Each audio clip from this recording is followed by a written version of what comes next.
Welcome in and thanks for joining today's Stream Elements.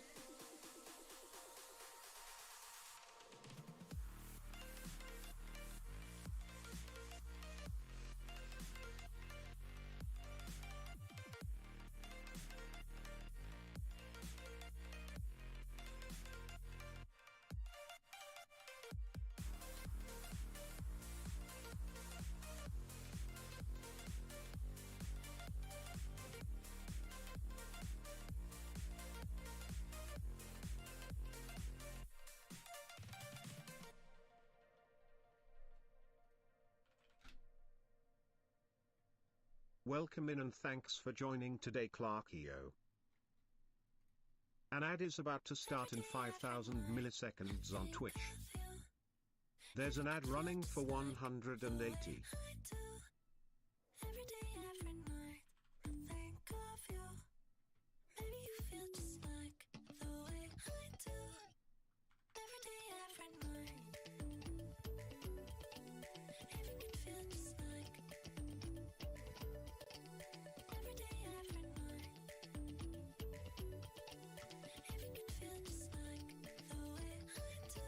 Welcome in and thanks for joining today, Rugmat.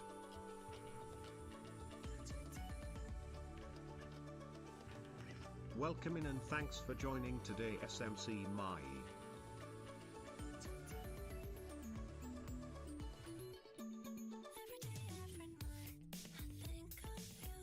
This just became a job.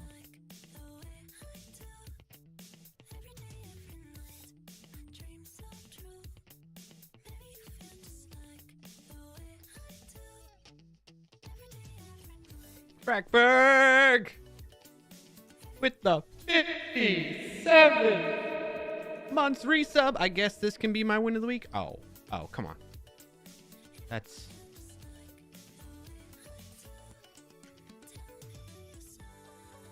spending money on this goofball.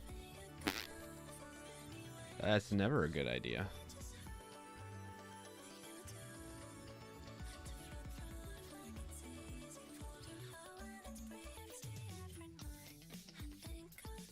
I don't know what this song, but okay.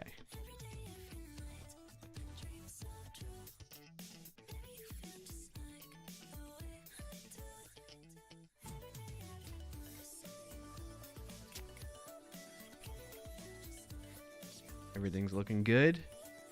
Looking good. Cameras are set. Rocking and a rolling. Bed should be done in about 50 seconds.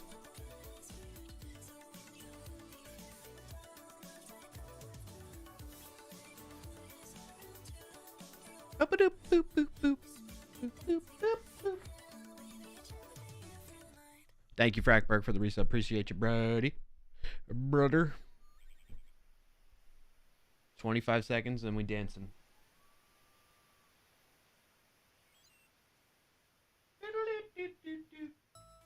Boop, boop, boop, boop.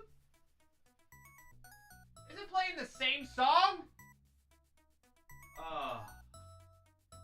Bruh.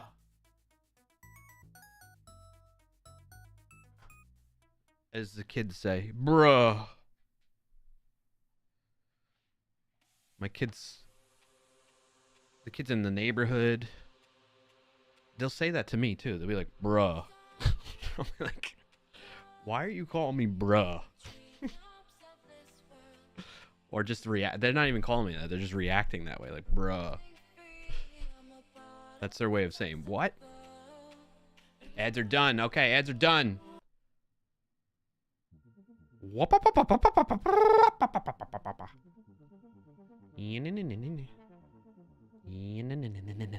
Let's dance.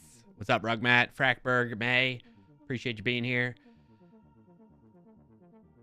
Apartment maintenance men in my apartment, and they might be looking at me strange. Okay, men. Let's get them ready.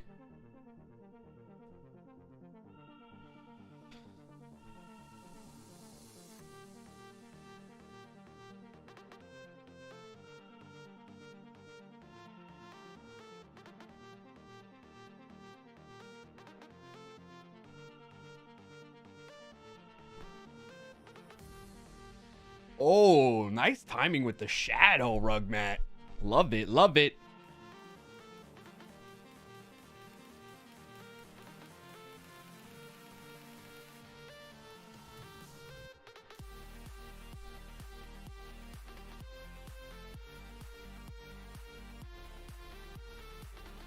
Somebody's a fan of yellow.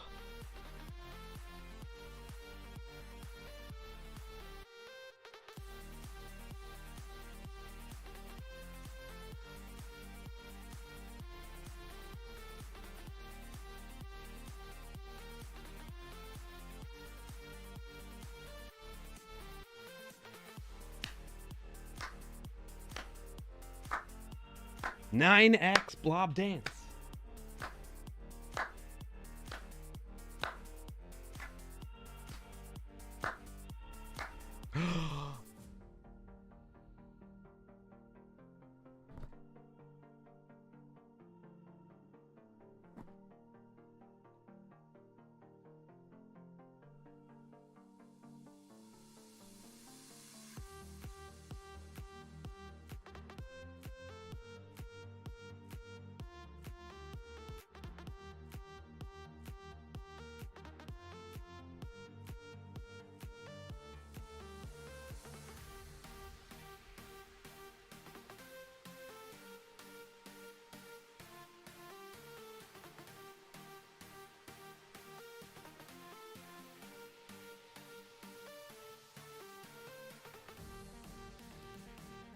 What do the maintenance men think so far, May?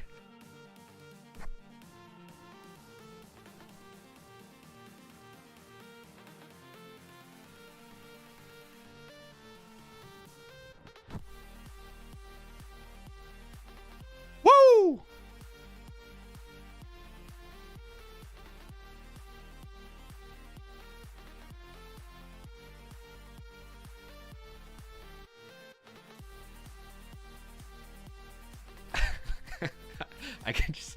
I just keep thinking about these random onlookers. I have no idea.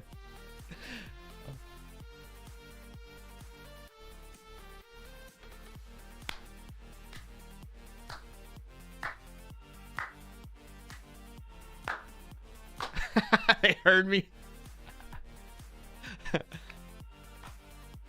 That.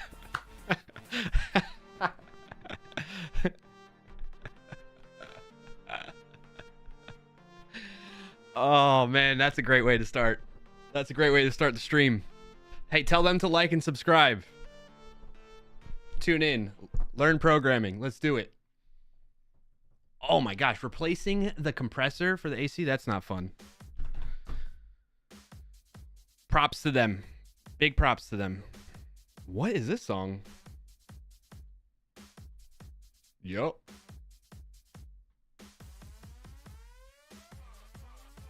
All right, let's take it down a notch. Take it down a notch. All right, how's everybody doing? Welcome in. Happy to have you here. I was just kidding, May. I mean, if you want to, that's cool. Get a couple more viewers, part of the community here. Welcome in. Happy to have you here. Clarkio Shenanigans Show every Friday at 12:30 p.m. right here on twitch.tv/Clarkio, youtube.com/Clarkio. I need to fix the volume of the music in my ear holes. Is it loud for you all? I feel like it's probably normal volume for you all. It's loud for me. And you know what's crazy? That's at like 22%. 2016, 17. Still sounds the same level to me. Weird. Routing music. That's why it's up a little high on there. Okay.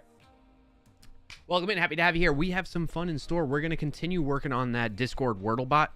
I did some work off stream to kind of close out what we sort of finished last stream, but to like really get it working.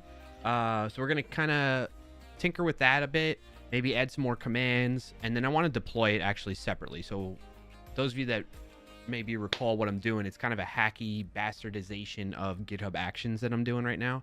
And what I found is when I do a command, like the results command that we were working on last week, it takes like a good 30 seconds to a minute to get a response back. And I don't have the patience to wait for that.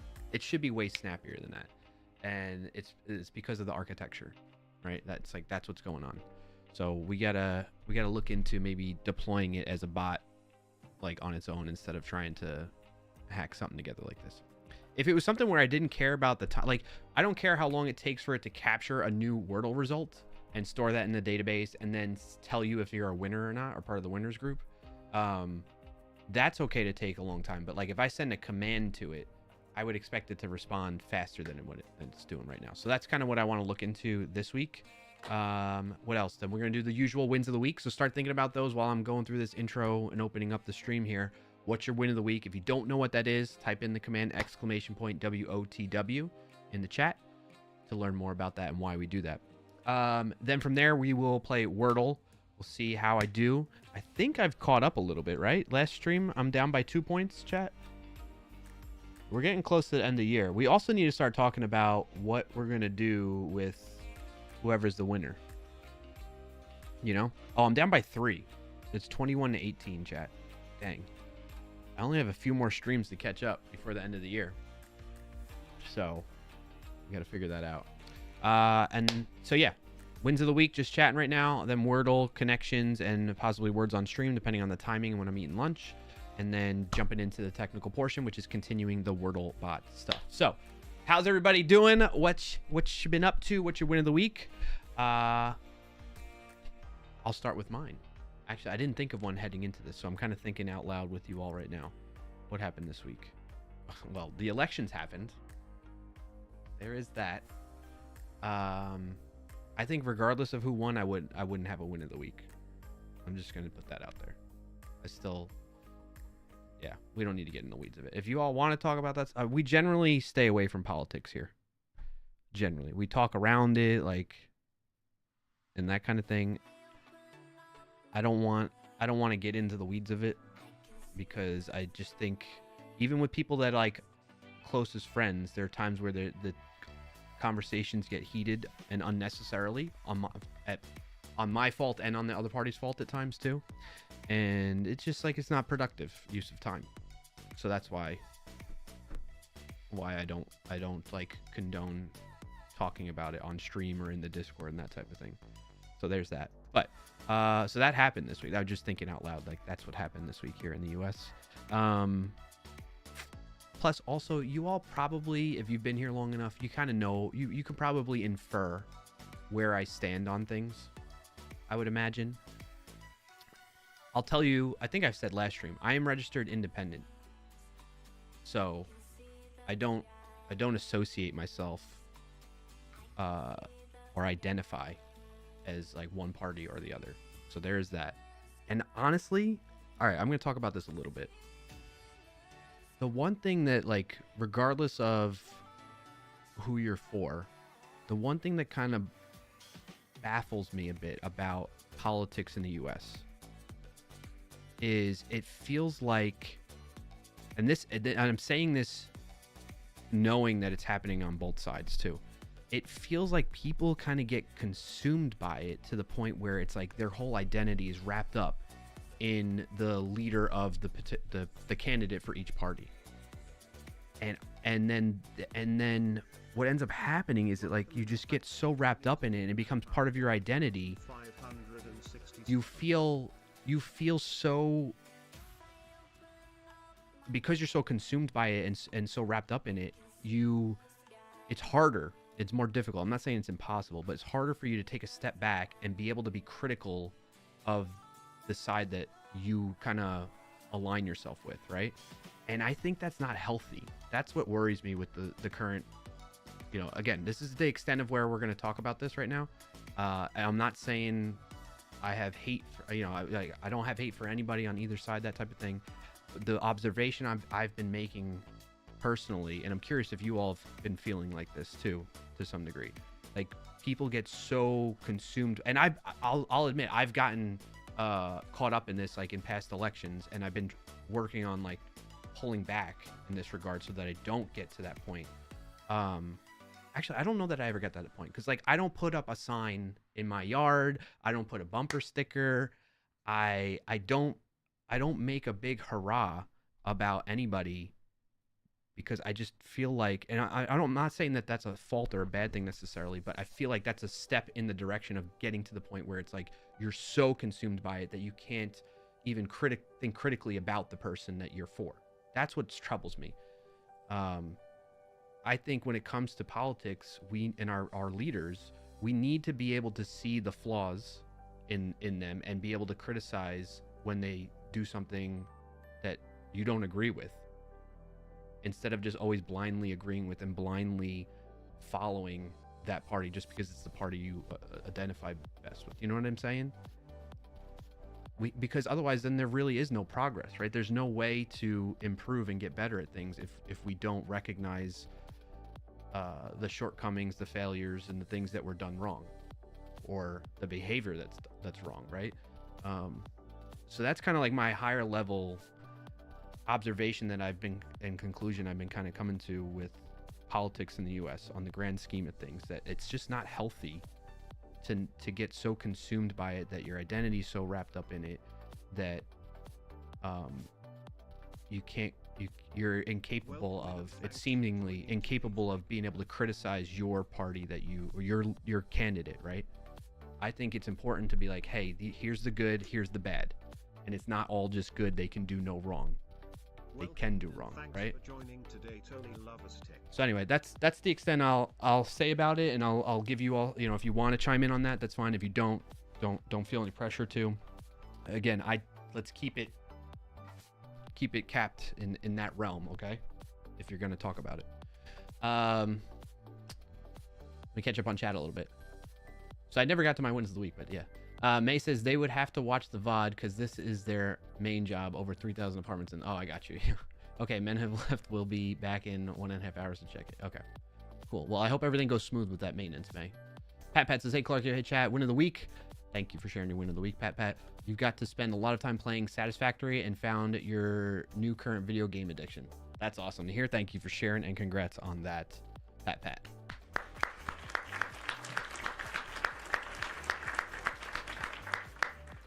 Pat says, I agree. The current U.S. politics are very my team versus your team, and that's not healthy. Yeah. Chair 2028. Yeah, Frackberg, bringing it back. Gosh, we got to get Chair incorporated in the stream again. Maybe that's the next project we work on after this Discord Wordlebot. Tony Loves Tech, welcome in. Happy to have you here. Says, off topic, but my friend is thinking about going to an AI conference. Okay. I looked at some of the talks on some of the days. Most of the content really doesn't stand out to me. Should I still go anyway? I looked at some of the talks on some of the days. Well, I think I would say, so there's, in general, my general guidance for people with conferences is like, it's very beneficial to go, even if you don't feel like the talks are all relevant to you. Because what you should do, the biggest value you're going to get out of going to a conference is talking and getting to know other people. So you got to kind of push yourself, especially if you're an introvert, and turn on the more extrovert side of you a little bit, or try to force that out so that you can engage in conversation with other people that are going to that conference and talking about things, because you'll make connections that way that you never know may really be beneficial for you, or you may be able to benefit them in some way. And then therefore, you just build this relationship with somebody in the industry. And you definitely get that. That's a huge value. I think the biggest value you get out of going to a conference is making connections with people, for you personally in your career.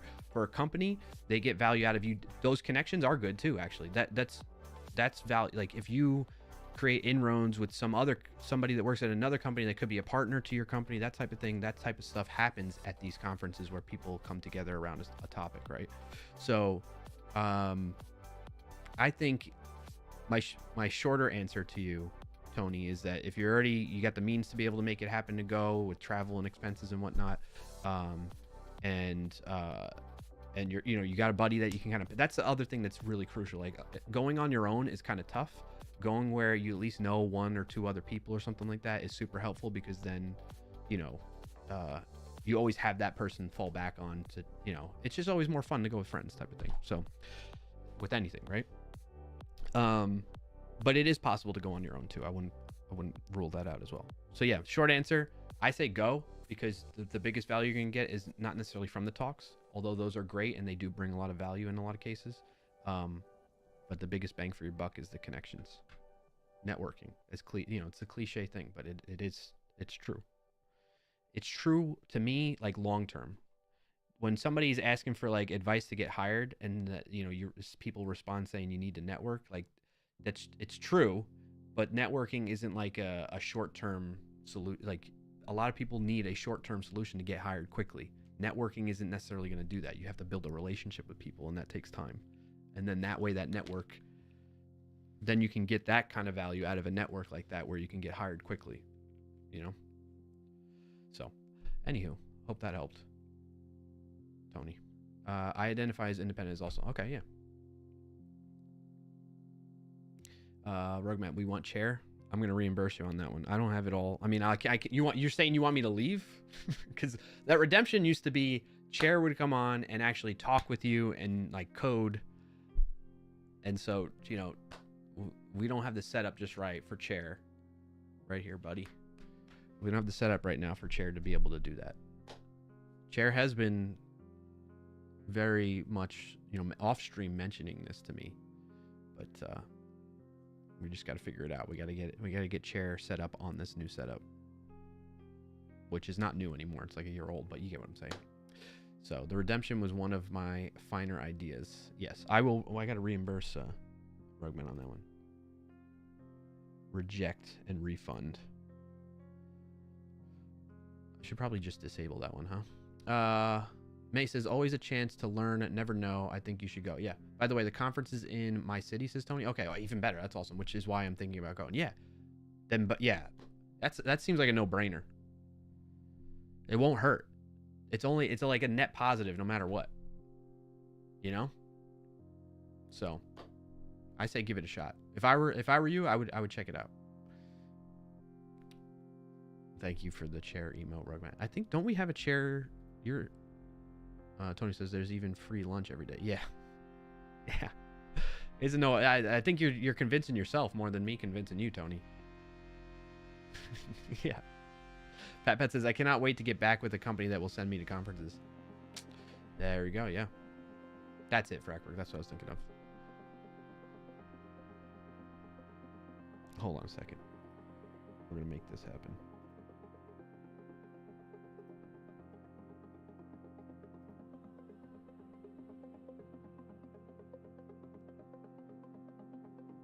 There you go, chair. This just became a job. I mean, there you go. You have the chair emote now, Rugmat. Boom. I need to make an animated one of that one. I still have so many emote spots, too. All right. What's my wins? I mean, generally, very fortunate and happy to be alive, to be happy and in good spirits, to be healthy. The kids are happy and healthy. That's always a win every week. I had peanut butter and jelly sandwich, 2 of them yesterday, so that's another win. What else? Yeah, no problem, Rugmat. Anybody else got wins of the week while I'm thinking of mine? Oh, Frackberg, I got the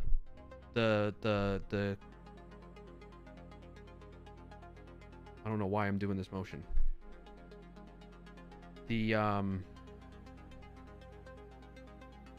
this one? This.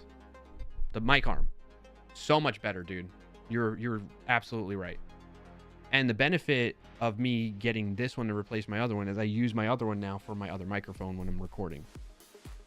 So, it was worth. It was worth. Yeah, mic arm. How are you liking the teleprompter, Frackberg? Pat says, my favorite part of this election was my first grader must have been learning a little bit about the election in the White House at school, because she talked to me on Monday about how she wants me to be president next election when I'm old enough so she can live in the White House. Oh my gosh. That's awesome, man. That's so awesome, Pat. And good on, well, that's good that the school is doing that. That's good that your kiddo's shown interest in it. My oldest is, I asked her if she was learning anything about it in school, and it sounded like there wasn't a lot of conversation going on. I imagine the teachers don't want to get into that, because then, you know, a lot of times the kids, you know, they overhear what their parents say about these things, and then they're just going to repeat things that they don't understand what they're saying, or, you know, that kind of thing. And I imagine teachers don't want that happening in the classroom and having to manage that, right? But my oldest was saying that there's lots of kids that were saying, vote this, vote that, you know, like in her school, in her different after school activities and sports and stuff that they do. So yeah, we've had conversations about it. And like, I'm trying to, with the conversations that I was having with her, I was doing my, like, because she asked me and my wife, like, who we're voting for, and we tell her, and then she asks why, and then we tell her that. And I try not to, though, when I'm explaining all that, get into the, I try to balance a fine line on that, in the sense of, like, I don't want to skew her opinion of someone just because of me or my wife. You know what I'm saying? Because they're so impressionable at this young age that they're just going to agree with, you know, I think, you know, everything that their parents say or do is, like, necessarily, I don't know, they would be in agreement with, but maybe when they get older, they might not be. I mean, that certainly happens with my parents, me and my sister, with my parents, actually. My sister and I are in agreement. My parents are not. Stuff like that happens. So anyway, it's a tough thing. So I try to just, well, here's the one thing. I'm glad that she's interested in it. I'm glad that your kids, you know, the next generation is interested in learning about it through this whole process. And to like, you know, to be open to having these conversations with them, to explain it. Like, I brought my daughter with me when I, you know, submitted my ballot and that type of stuff. So that way she can see what that's like, ask questions about that. And, yeah, I think it was an overall good, you know, that she learns about how her country operates, you know? So, yeah. I guess what I'm saying, Pat, is, like, you reminded me that was one of the things that I liked about this election. My kid getting older enough to become aware of it and ask questions about it and be interested. So, Fragmer says, I'm really enjoying all the "you're staring into my soul" comments. Also, it's handy to use as a third screen for some things. Yeah, that's fun. You're staring into my soul. Holy shnikes, May. Your ballot was 69 pages long. Was that on purpose? Do you think the folks in your neck of the woods were they were like, yeah, let's stop at 69? Mine was 4 if you count it, like, front and back, which was still, like, I can't imagine 69 pages. That's so daunting. Oh, I went, we could talk about, like, the process I went through too. So for each thing, like, from presidential to state to local counties and stuff like that, I went and spent a good amount of time researching each thing. Like, we had amendments to do at the state level. We had amendments at the county level. We had judges to decide on whether they stay or go. We had commissioners, county commissioners, school stuff. Like, whether, you know, I forget what the specifics was of that one. But yeah, majority of it was, like, local amendments. The whole first page was, like, presidential and state stuff, and then second, third, and fourth page was all, like, really local stuff. Yeah, so, like, 69 pages, that's a lot of, imagine. So this is the thing that's also, like, really interesting about the way elections work in the US and how many citizens approach elections in the US. There's probably a good amount of people, I don't know what the number is, but I would say a significant amount of people that learn of what's on their ballot and see their ballot for the first time when they go and vote on election day. And that is really, like, I think everybody, you know, I'm not trying to say like anything to say like we should despair, like, you know, or not allow that. It's just very concerning, you know. You kind of get what I'm saying, like. And now again, in fairness, when I was younger, that I was one of those people. And as time has gone on, I've spent more time looking at what the ballot's going to be and researching it. So I'm guilty of this as well. So it's like, yeah, it's very, very like, what's the word like it makes you think. You know, it makes you think. So yeah. A lot of court judges may, yeah. Tony says, my state has certain things put into midterm elections, and my state's midterms are during odd-numbered years. We had some local elections that happened earlier this year to, like, help break it up. One of them, and then sometimes what happens is things might be too tight in that election, and then they move it into the next election cycle, basically. So they tried to offset it a little bit, I think, for us, to maybe help us. Yeah, that's a good point to bring up, Tony. You're reminding me of that. May says, I live in a very large city, over 2 million people here. Lots of decisions had to be. Yeah, no, I totally understand. Imagine it's not uncommon for there to be that many pages. Frackberg says, mine was digital, so no pages. Well, I mean, digital. Well, you had to, like, scroll. So you're saying you just scrolled, it's all one page? Frackberg?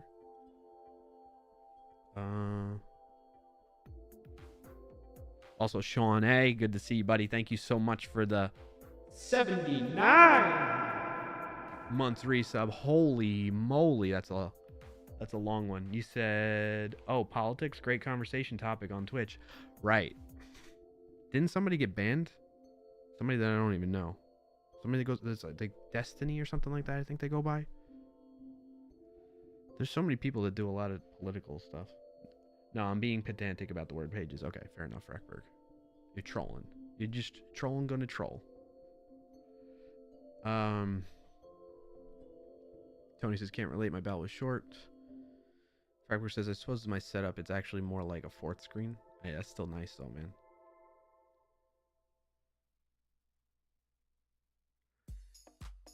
Oh, what else have I missed in chat so far? You would never troll. Okay, get out of here. All right. Any other wins of the week? Drop them in the chat. We'd love to hear them. Keep thinking on them if you need. I'm trying to think if I got any other wins. Any other stuff that happened this week? Work's going smooth and good. Got another video in the works.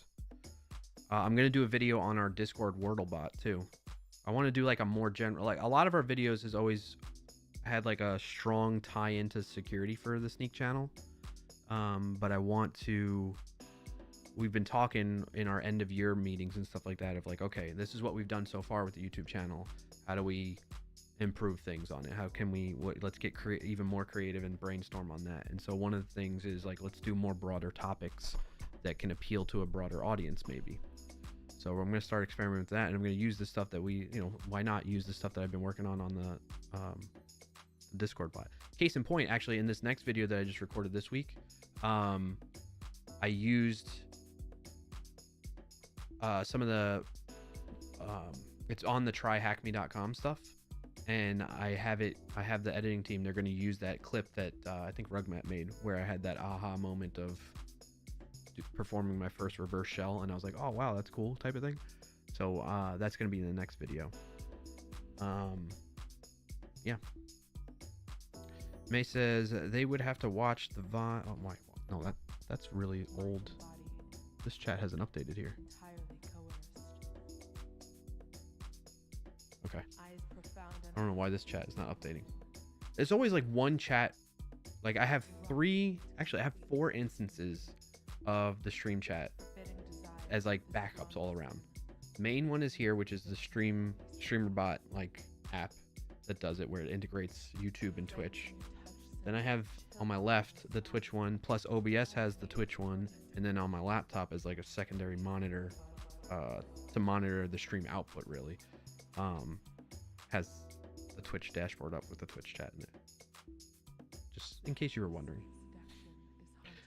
I think that's about it for all my wins. That's about it. Did anything else happen this week? I'm blanking, chat. I'm blanking. I really like the big win, I would say, is this microphone is a huge quality of life improvement from microphone arm. Is a huge quality of life improvement from the last one. The last one was good, but this microphone that I use is pretty heavy, and as Frackberg was saying, this version of the Elgato mic arm has a different mechanism that can handle the weight better. On top of that, I just realized right before Stream Frackberg that it comes with this 35mm insert into the base that clamps on your desk to raise it up higher, which is also a quality of life improvement for me, because the previous one would always clunk into my other stuff on the desk, and now with that riser it clears all that, and I can very easily move it without it knocking into stuff, and so I get more range of motion out of the microphone arm now too. So it's a huge improvement. Huge improvement. Thank you for bringing it to my attention. All right. On that note, let's get into Wordle and change the song.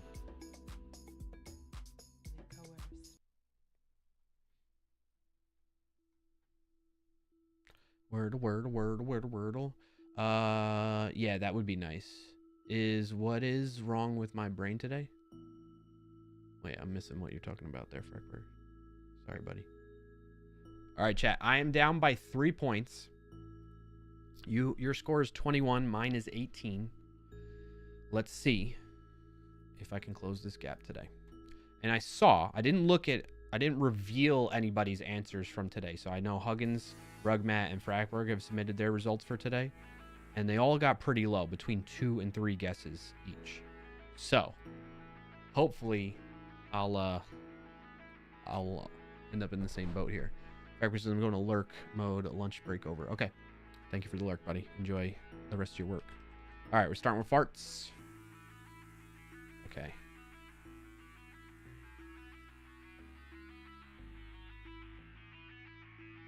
Allure? Is that how you spell that? Ooh, okay. Could it be reach?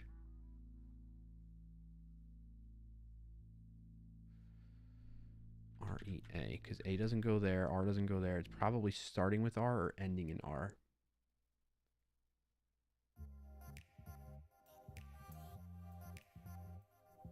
Could be like reach. It could be something not, I don't know. Oh, I would have guessed clear, but L is not there. Glare.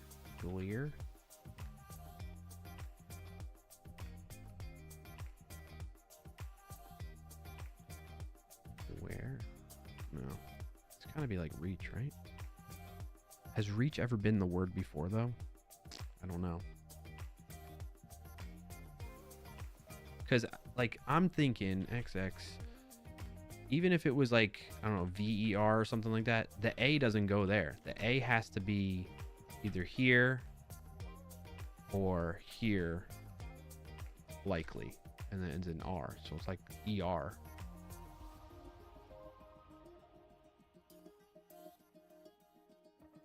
ER. EAR, I mean. EAR.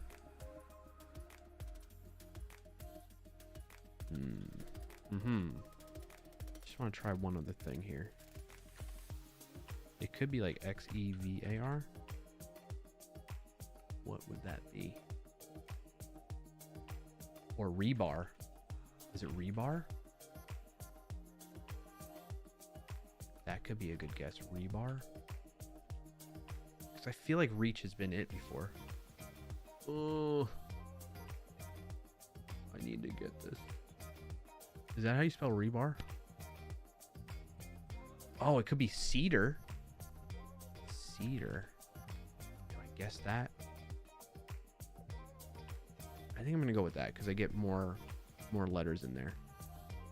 Is there a more common letter I can put in there? Midar. Beggar. That's not how you spell beggar anyway. I'm gonna go with cedar.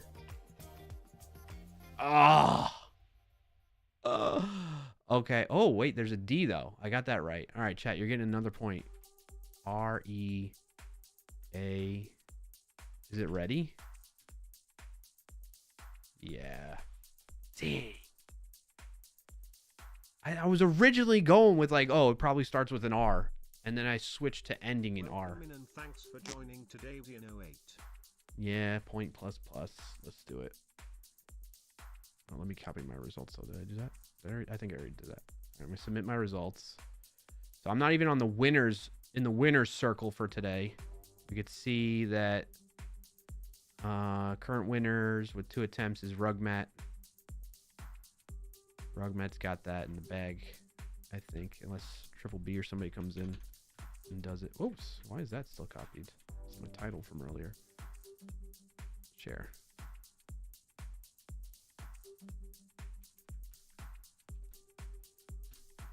All right, and then let's go to the pin messages. I think my odds of coming back, chat, are getting slim.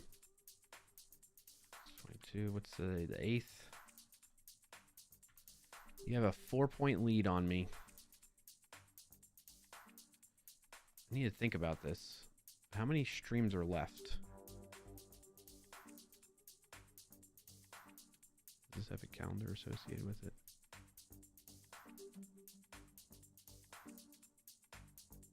What is this? Hold on a second, chat.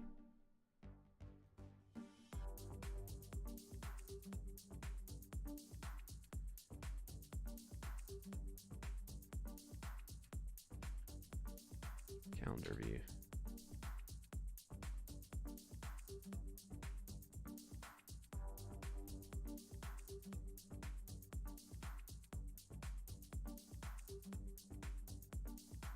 All right. This is from many streams ago, so we can ignore that. So we're at November 8th. We got 1, 2. I probably won't stream the Friday after Thanksgiving. Then 3, 4, 5. Probably won't stream here. So we got 5 more streams left. The likelihood of me catching up on a 4-point streak, I basically got to win out the rest of the stream, the rest of the year.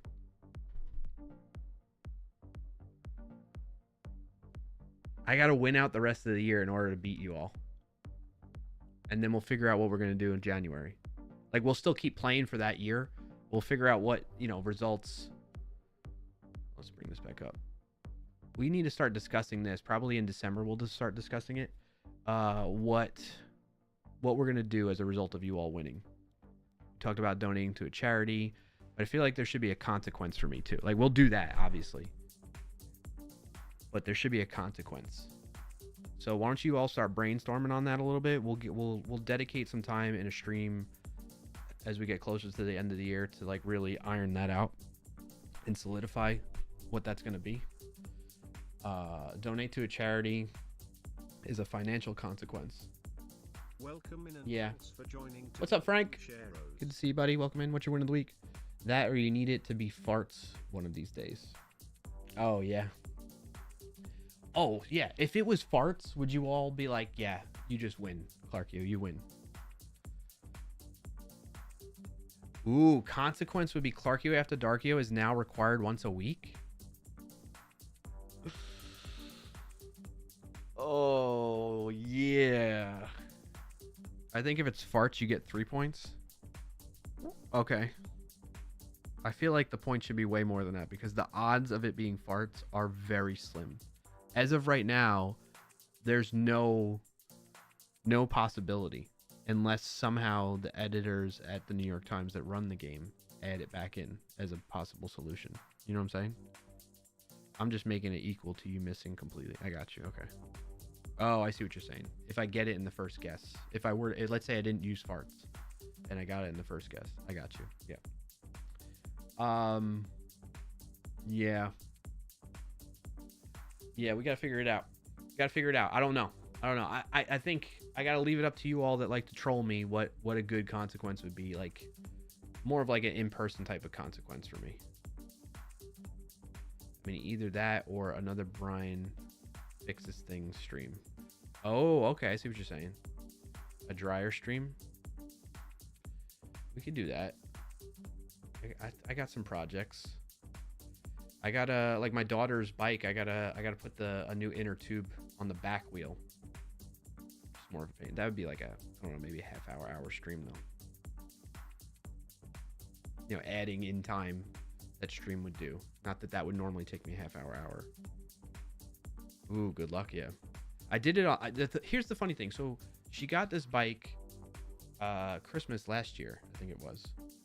And it's a good quality name bike. And I already had to replace the front tire because that one had a leak in it. And now the back tire has a leak in it.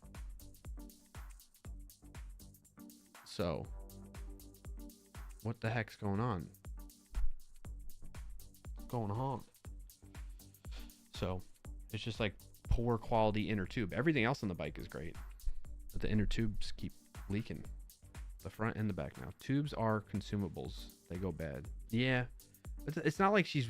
But here's the thing, Fragwork. It's not like she's riding this bike every day and wearing it out like crazy. It's just randomly on its own. Like in long periods of time where it's not being used, and then we go to use it and it's leaking. And it's like, I can't keep the air in the tire type of thing, you know? And it's like, what the heck, man? Or maybe look at my resolve issue on Discord. You know, May, it's funny you bring that up because there was a point in time, I think when we were DMing about other stuff, I forget what it was we were discussing, but anyway, that's irrelevant. I was thinking about, hey, I think I have like another, like I'm free for like a half hour. Maybe I dedicate some time to this type of thing, but then I got distracted with work. It is still, I know I keep saying this, May, and I sound like a broken record. It is still on my mind though. Frank says, build the bike piece you need from a dryer part. Okay, Frank. Frank says, especially those small diameter tubes, they just don't sell a lot of them, so they dry rot.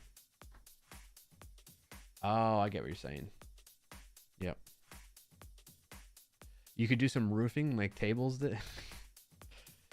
Nah. That's a funny callback, though. It's only been a year. What is time? I'm sorry, mate. I'm sorry. What was that emote? Think. Oh, yeah. All right. So that was Wordle. Let's play connections together. I got to win out the rest of the year in order to win this competition. And then we reset for next. You might have wondered before. No, I've not wondered. Clarkio? No, I've not have wondered. Shut your pie hole. All right, here we go. One shuffle, 2 shuffle, 3 shuffle, 4 shuffle, 5 shuffle. What do we think? We got cheese. We got blue. We got kosher. We got dill. Kosher pickles, dill pickles, sour pickles, cheese pickles, spicy pickle. Oh no. What is mustard doing in here? Those got to be pickles, right? Oh, tomorrow I'm getting a new mic. Shure MV7 Plus. Nice. You know, people ask me, like at work, they were setting up like a studio at one of the headquarters, and they reached out like, hey, you know, this is our equipment list we're thinking about doing. What would you recommend on this stuff and whatnot? If I were to do it all over again, I would not get this microphone that I have. I mean, it's fantastic, but for the price and the quality you get with those lower models that they have now from Shure, I would totally go with those if I were starting all over it. There's sweet pickle. Oh, sweet pickle. Nice, Frank. I'm gonna send that. Yeah, kinds of pickles. Cool. So that's awesome. Congrats on that, Sean. A weird soup. It's only been a year. What is time? A weird soup is what you say, Sean. Yeah. Okay. What else could be another category here?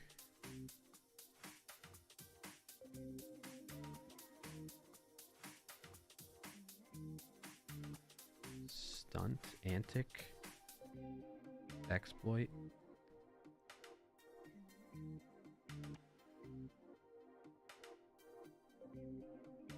I don't know. This seems like they go together. Adult, suggestive, spicy.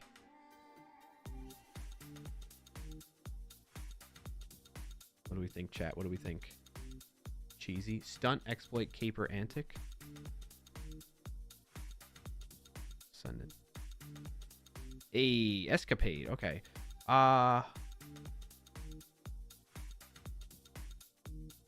don't think I understand these two in that one. Like antic, I think is like someone's antics, right? Their behavior. That's how I think of antic. Spicy and mustard could go together, but I'm not sure with what else. Yeah, I agree. I feel like they're talking about like suggestive content, spicy content, adult content, and then, but then it's like what, cheesy content? You know what I mean? What's another word that's like kind of in that almost sexual realm type of thing? Mustard? Is mustard sexy?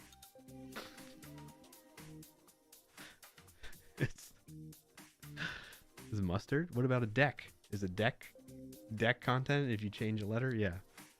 Or have you seen the the video of the guy that's like trying to sell caulk or something like that? He's like, I need to caulk my deck or something like that. You know, it's like one of those memes. That's what that makes me think of when I hear deck. The guy's like, my wife loves my deck or something like that. But the way he pronounces deck is suggestive.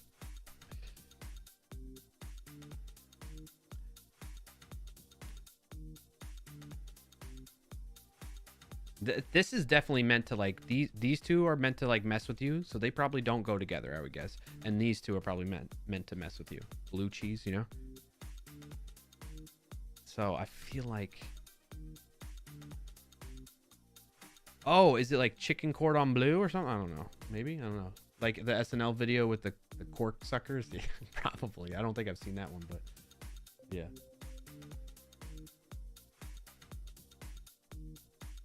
I feel like cheese. Blue? Is blue considered like a sexual thing, maybe? But then, all right, let's think about this. Deck, cheese, mustard, cord.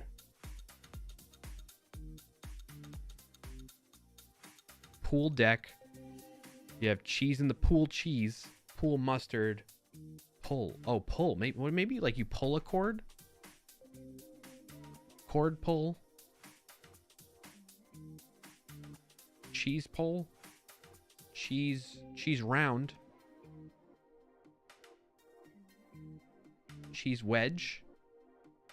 Deck wedge. Deck round. Round deck.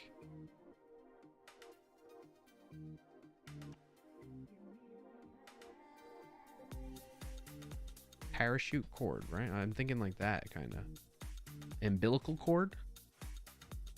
Umbilical cheese. Umbilical mustard. Umbilical blue. I swear this is going to be one of those ones we hate where it's like add a letter or oh yeah. Yeah, you're probably right, Sean.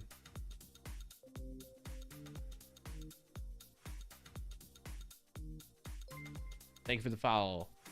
Ursats. Could it be?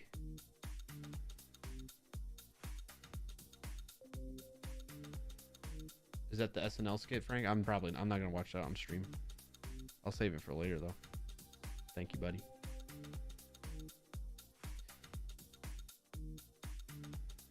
I'm kind of stumped, chat. Actually, one of the categories is very Clarkio. Yes, it is. Good move. Okay. Cheese farts.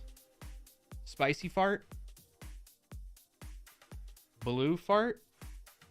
Mustard farts. Send it. Suggestive fart. Your farts, are they sexually suggestive? Mine are.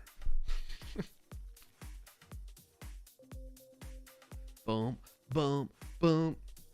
Could it be odors? Oh. Smelly cheese, smelly spicy, smelly mustard. Does blue have a smell? Suggestive fart. I'll be using that later.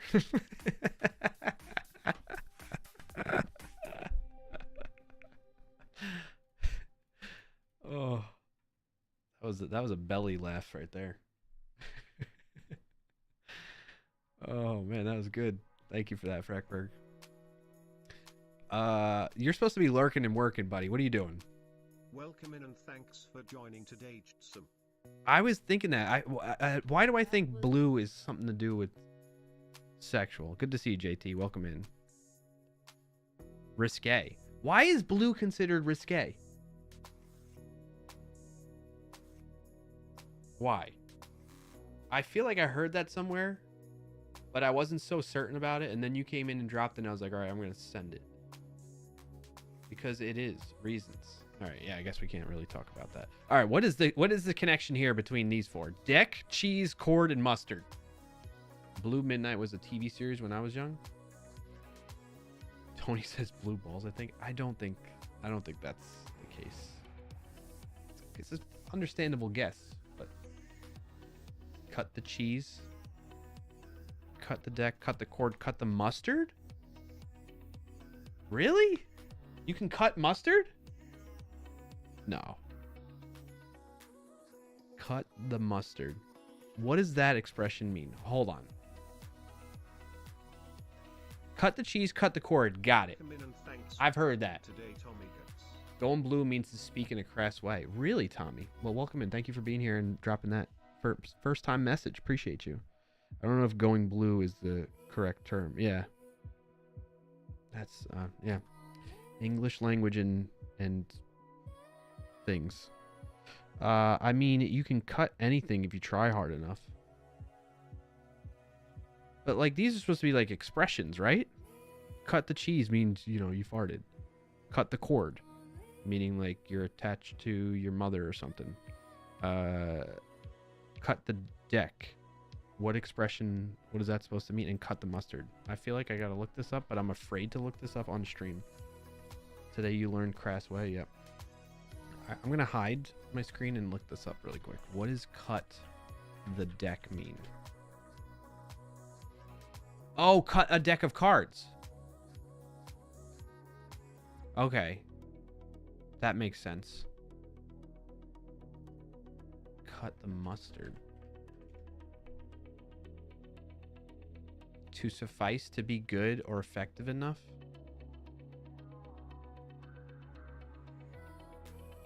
Why cutting mustard, which shows an example of high quality, is unclear.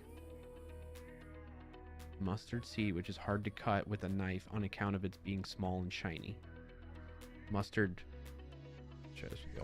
plants, which are tough and stringy and grow densely. Culinary mustard, which is cut, diluted, and made more palatable by the addition of vinegar. There's no evidence to support these derivations, and they give the impression of having been retrofitted in an attempt at plausibility. This is one of the most contested of all phrases. Wowzers. Yeah, deck of playing cards, Frank. Yeah, you're right. That makes more sense. So it's mustard is the one that stands out where I'm like, what? It means to succeed, to come up with to expectations. So how do you use it in a sentence? Oh, that. Oh, couldn't cut the mustard. You say it in the negative way, not in a positive way. Because I was going the route of like, oh man, that like, I don't know, baseball player really cut the mustard.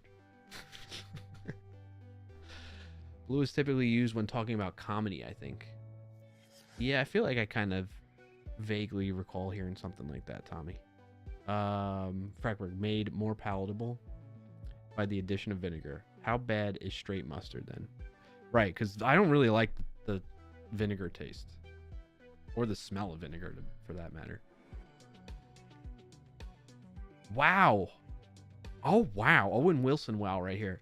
Look at the history of cut the mustard and printed materials. Trend of cut the mustard and printed material over time. It has since grown. Since 2000. And now it's back down. Since 2019. I wonder if this trend has gone down. Are we adding to the use of this now? Look at that. That's crazy. That's wild. Wild and crazy kids. The vinegar is like 95% of why you like mustard. I like mustard. I wasn't saying I don't like mustard. And I will eat things with vinegar, but I'm not a huge fan of vinegar and vinegary tasting things. It's interesting. So, there is that. All right. Cut the mustard. Today I learned. That's what happens when you cut the mustard. Let's copy these results, drop them in the Discord channel. If you aren't already in the Discord and you'd like to participate in playing these games with the community, see how your results go. Oh, I forgot to add the chat helped on that one.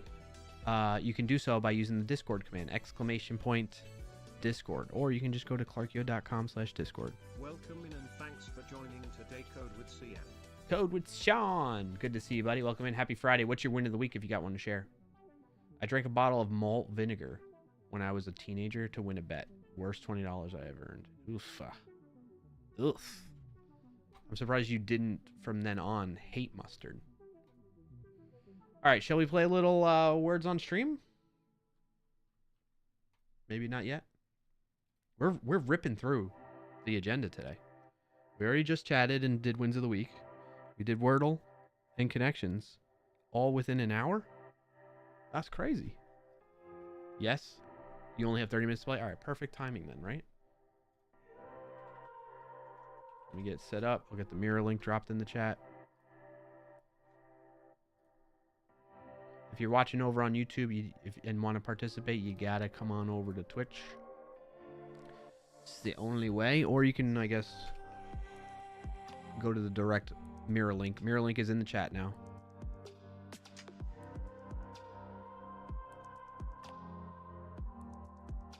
Just gotta change categories here too.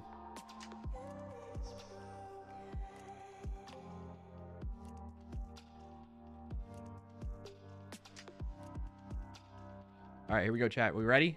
Type ready in the chat. When you're ready to start playing, you got the mirror link and everything set up.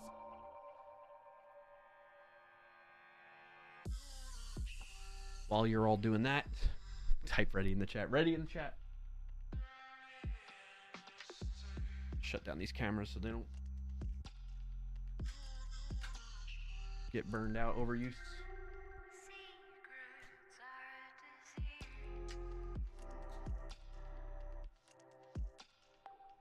Ready, ready? All right, here we go.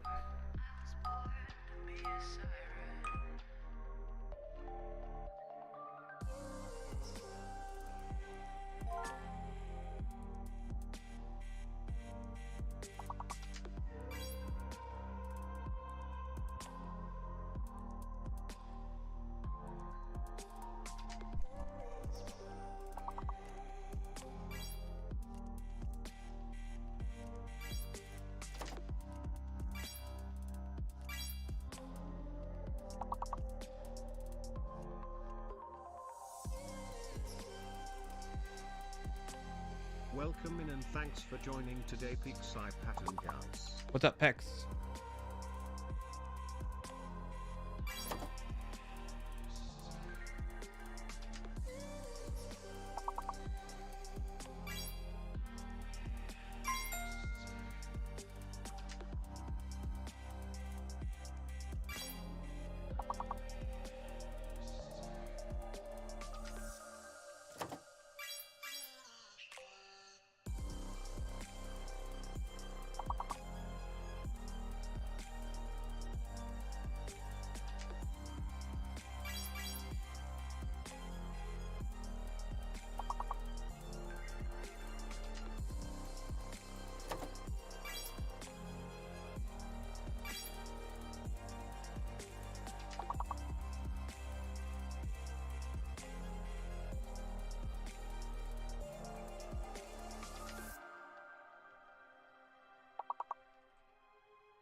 Welcome in and thanks for joining today, Nemphis Macaroon.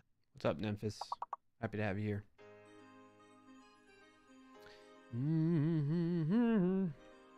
Oslo? I don't think we've had that board before.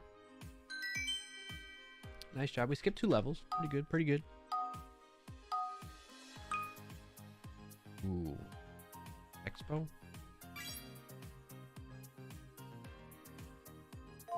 Complex. I just saw that. Nice job, Coach Sean.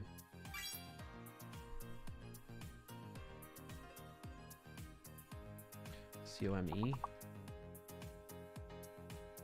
Pole. Welcome in and thanks for joining today, Bald Bearded Builder. What's up, Triple B?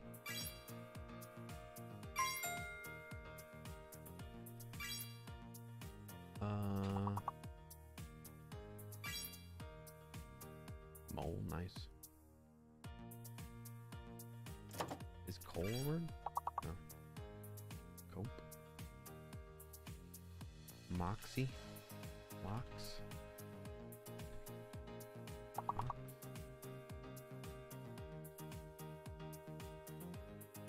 X.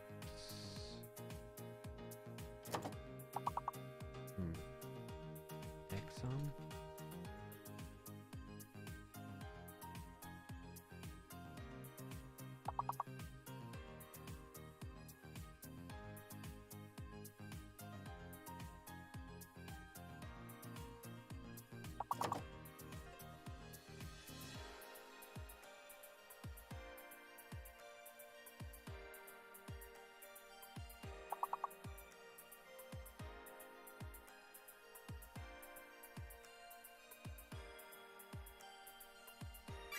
Clomp.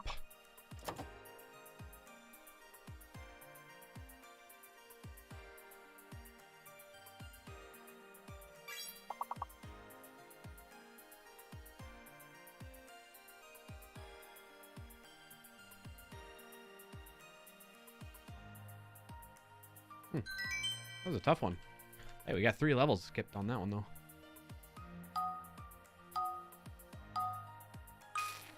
An ad is about to start in 5,000 milliseconds on Twitch. There's an ad running for 90.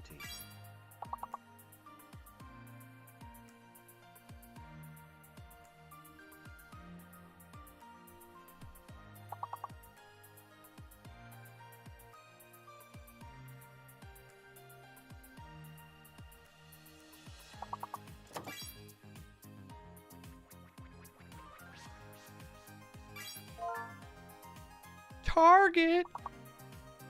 I'm going to Target. Speaking of SNL, Frank, you ever seen that one with Kristen Wiig? Going to Target.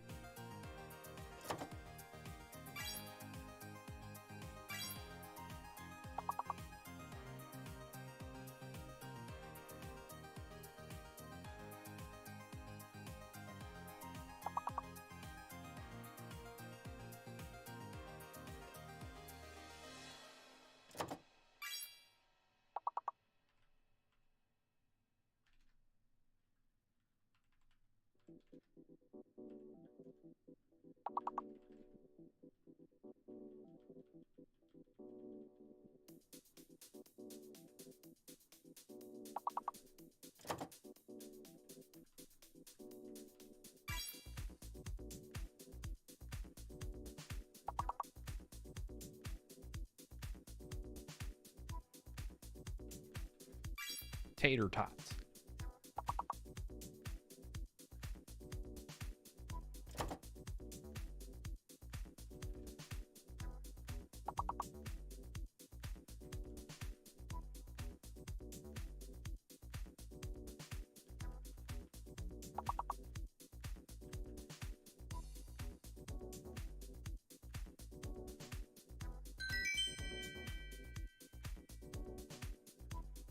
Keep it rolling, chat. All right, we got fake letters now. Ooh, Coach Sean. So Z is fake. Z is fake.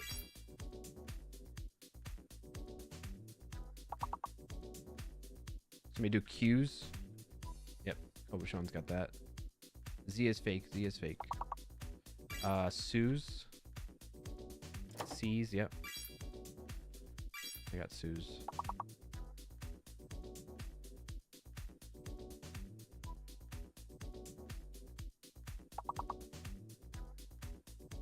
X's. Nice job, Coach on. XS. Did we do C's yet? Yeah, we did C's. Uses. There we go. I think C's like that. CE. Allow that. There we go. I think CEES is one. No, it's not. Okay.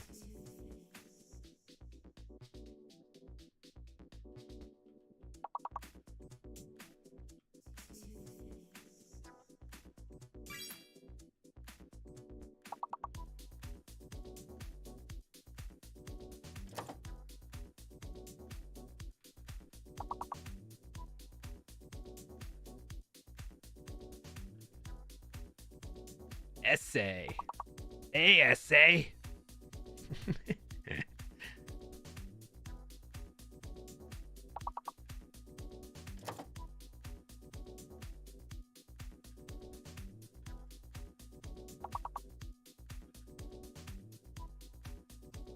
AOSA. Welcome in and thanks for joining today, Mr. Savagery. Hey, thanks for the help there, Mr. Savagery.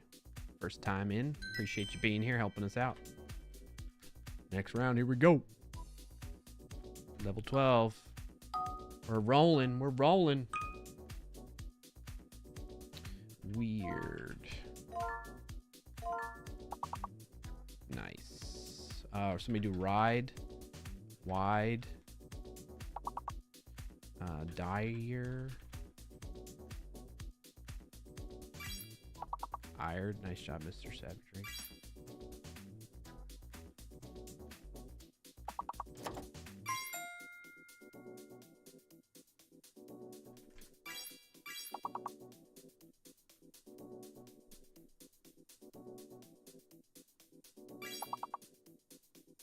All right, one more four-letter word. We got this. We're going to clear the board.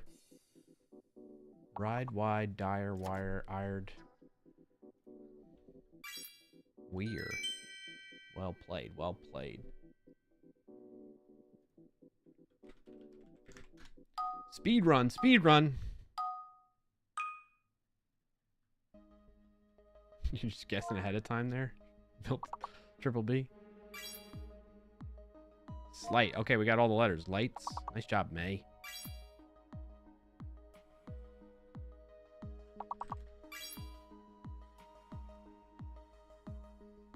So J is fake.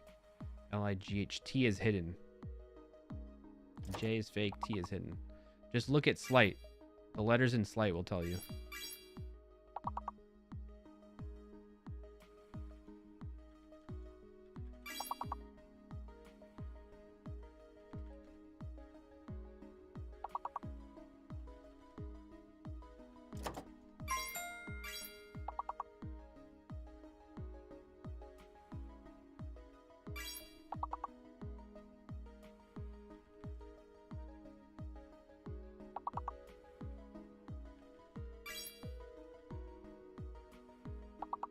Oh, somebody do list? I can do it. There we Welcome go. in and One thanks more, for one more. joining today, Fix It 42. Hey, Fix It 42. Welcome in. Good to see you. How you been? What you winning the week? All right, so alphabetically between gist and hilt.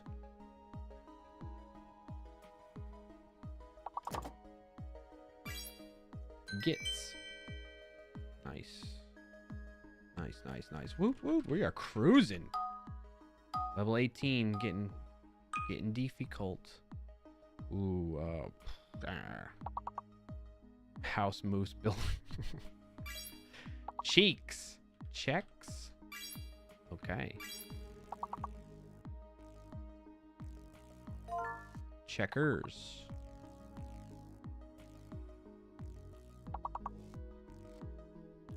Oh, check probably works too. Check.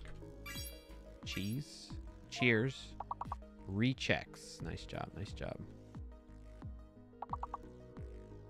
Checkers. Heck. H-E-C-K. H-E-C-K. Hecker. I don't know. Am I locked still? I think I'm locked. Hecker. Hecker. Screech.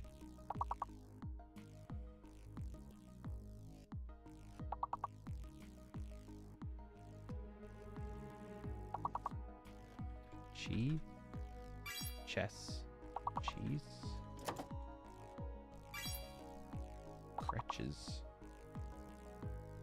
Reach. R-E-E-C-H. Reaches. Creeks. Nice. Coachon.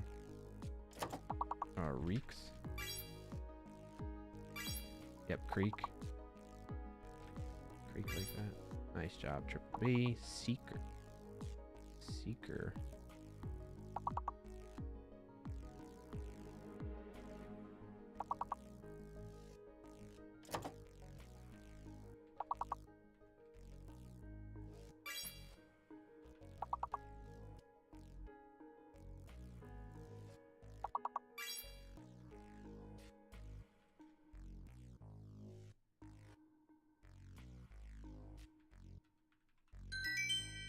Ooh, kind of funny there are this many so similar words. Yeah, right?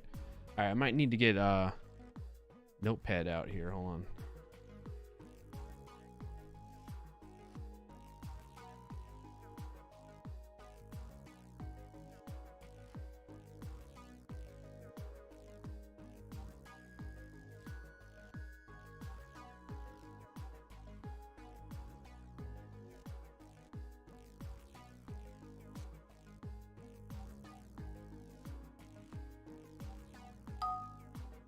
Was auto starting? What?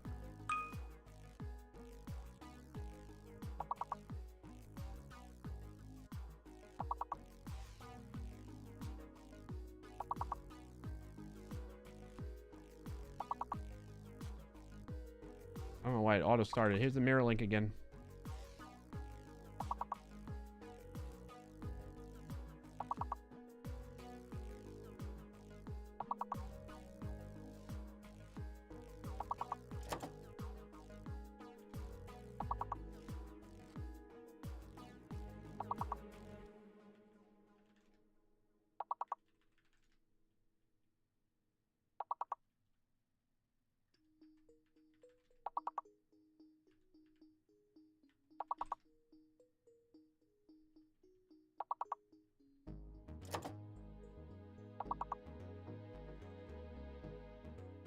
No way this is happening.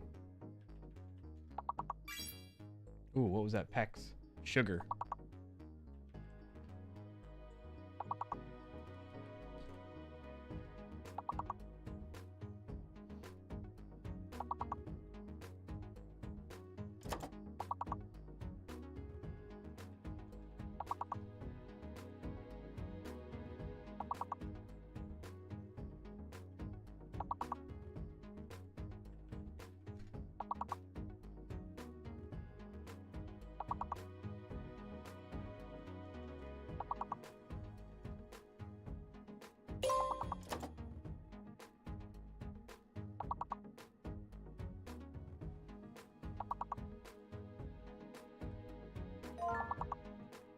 Oh, I was going that route. Nice job, Mr. Savagery.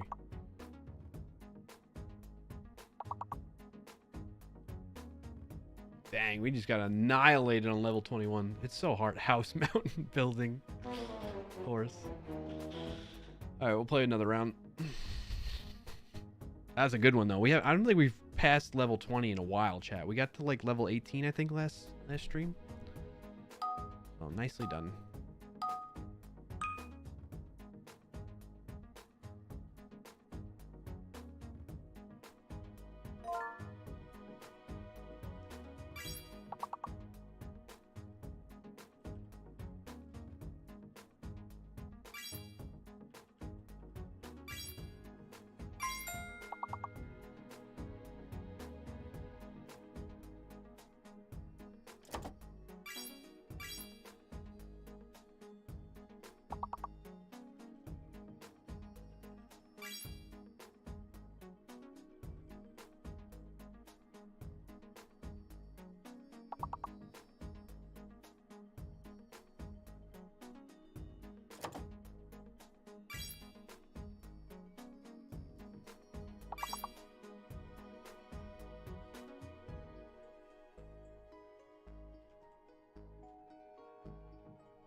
All right, 4 letters, alphabetic between loft and lout. Loft. Welcome in and thanks for joining to Dame Huggins 7278. What's up, Huggins?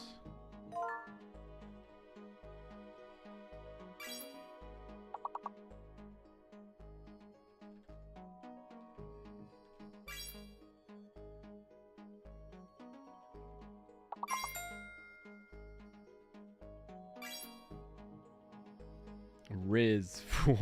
Rizzler. The Rizzler. Riddle? Why wouldn't riddle? Oh, there's not 2 Ds.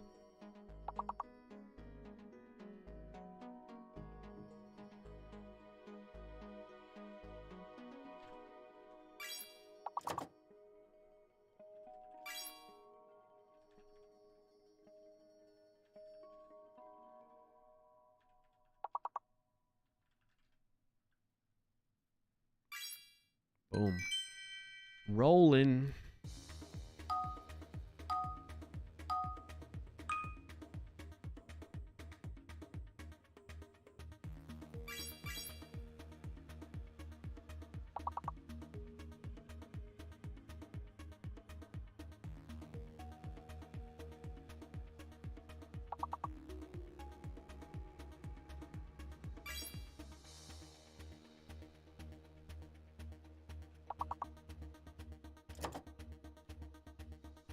I think D is fake, right?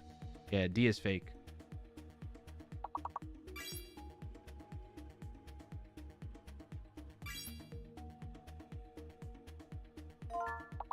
Illusion. Nice job, Codewood Sean.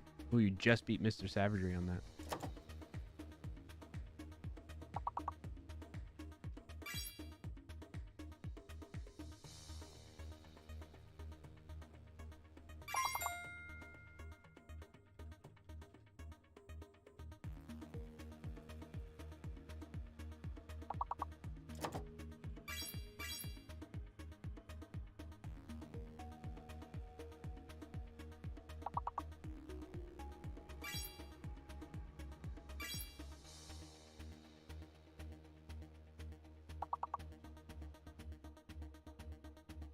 Nil should work, right? Oh, nil doesn't work, huh? Nice job, Coach Sean.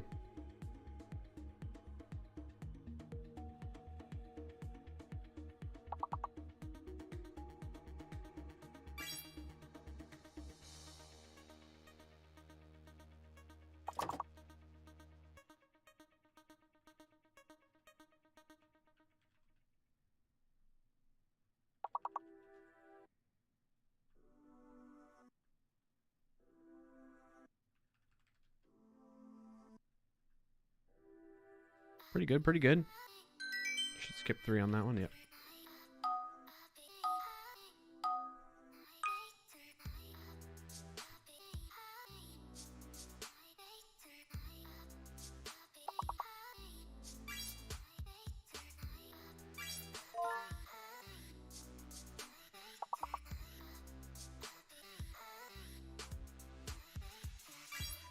You is fake? Okay.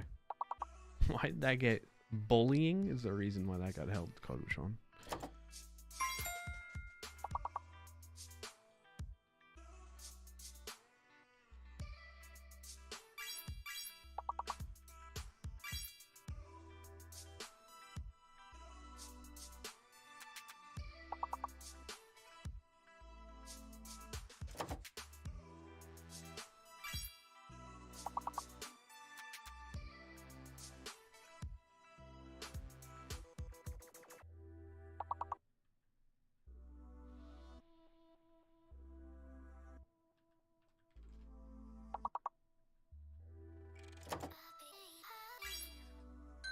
Trier. Meeting time. All right, Sean, have a good one. Hope the meeting goes well.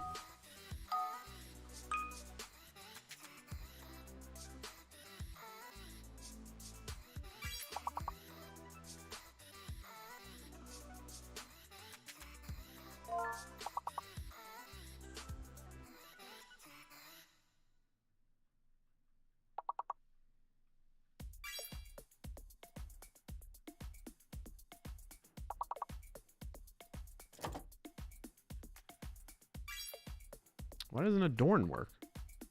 Is D fake? That's why. Yeah, D is fake.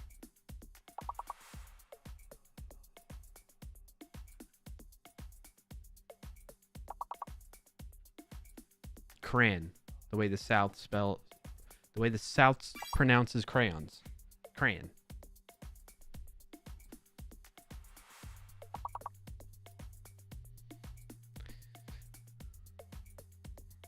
Rona.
Hora. That's a word. No idea what that means. Hey, we skipped 3 levels on that one too? Dang.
C fake?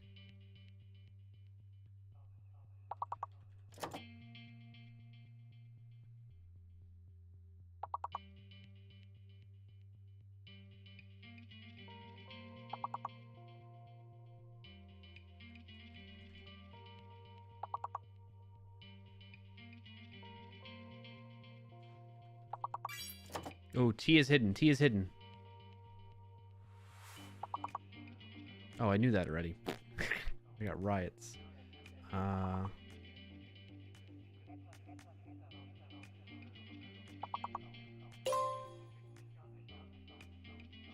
Torch.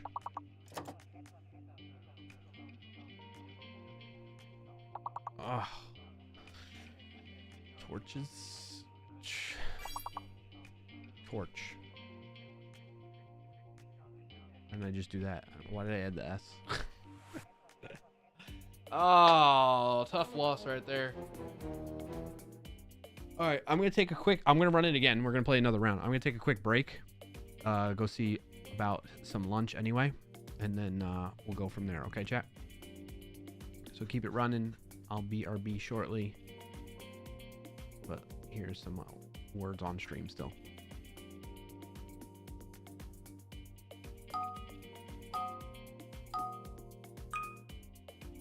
An ad is about to start in 5,000 milliseconds on Twitch.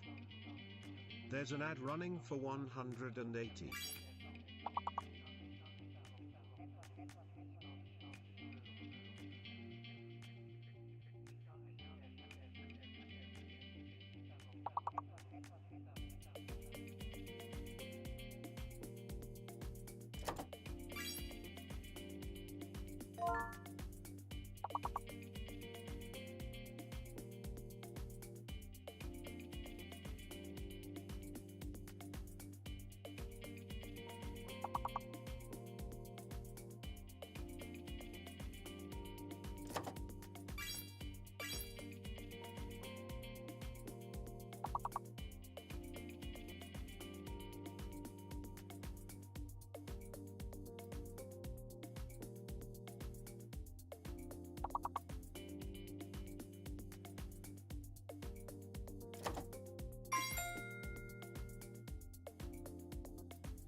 Welcome in and thanks for joining today, Royal EC.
Welcome in and thanks for joining today, Sleepless in Sale.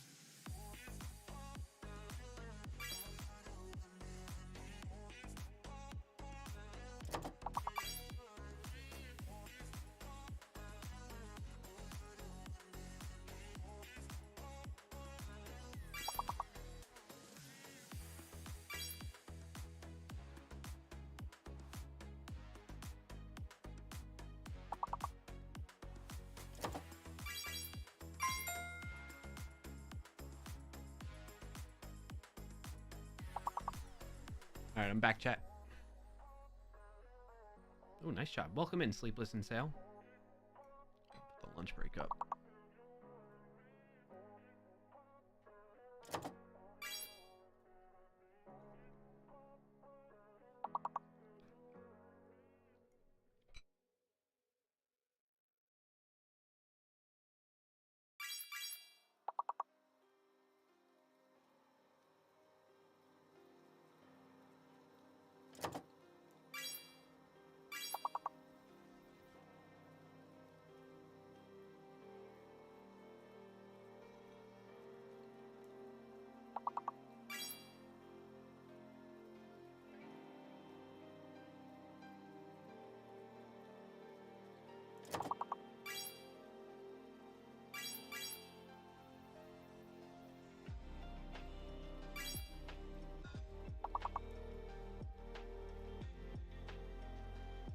I don't know if that's a real word or not.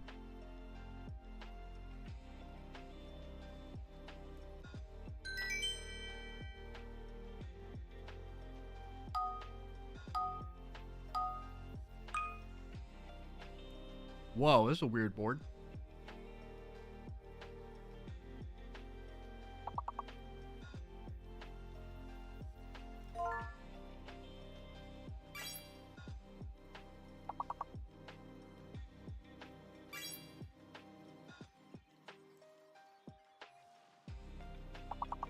All right, so N is fake.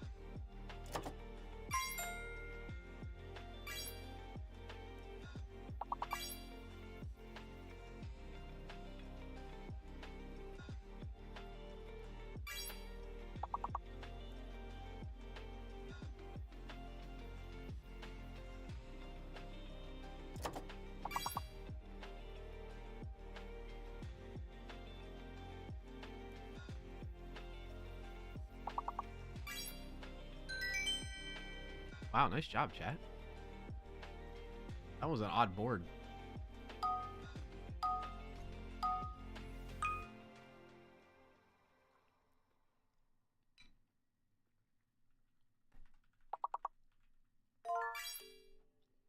Hmm.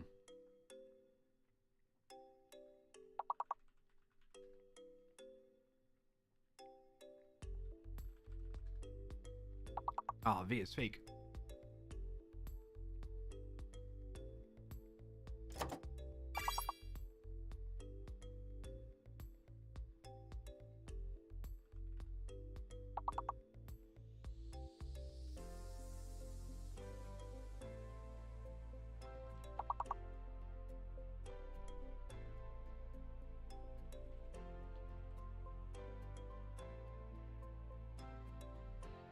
That was weird. The sound didn't play for that. Tibial. I never heard of that.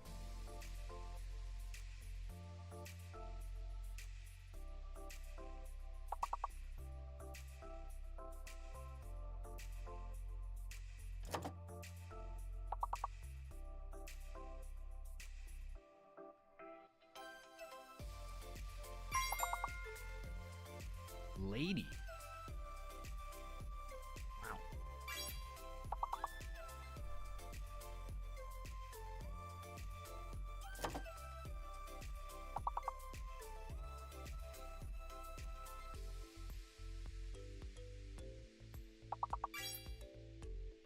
Alibi, that's a great one.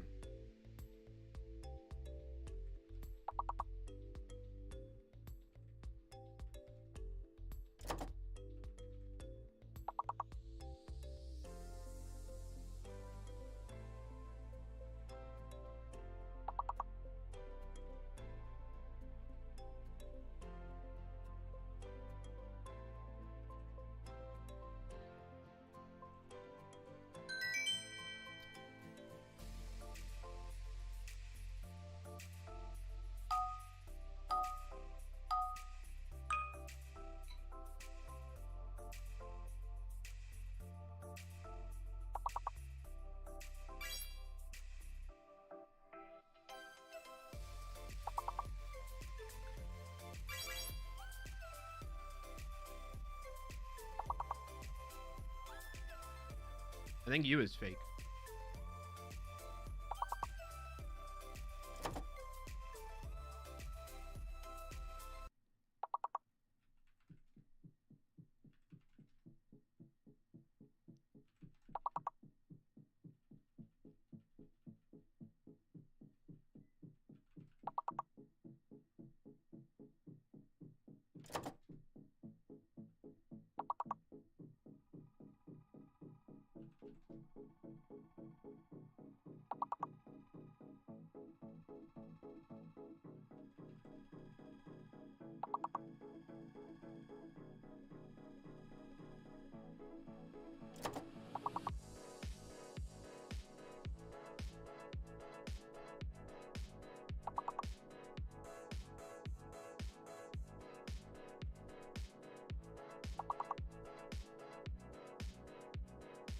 What is it?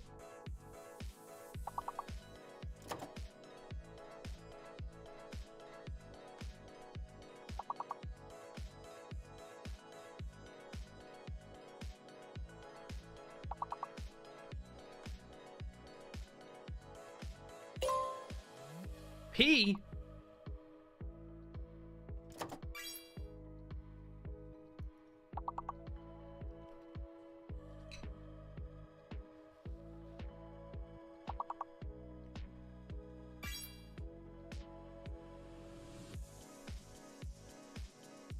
Wow.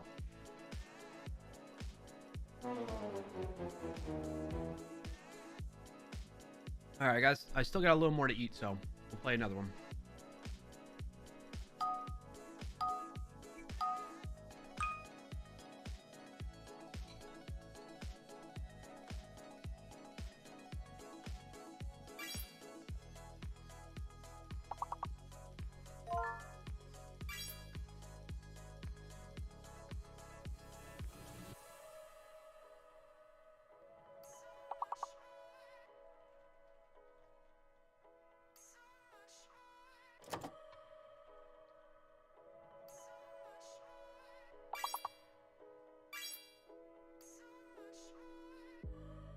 Why isn't Ox's working?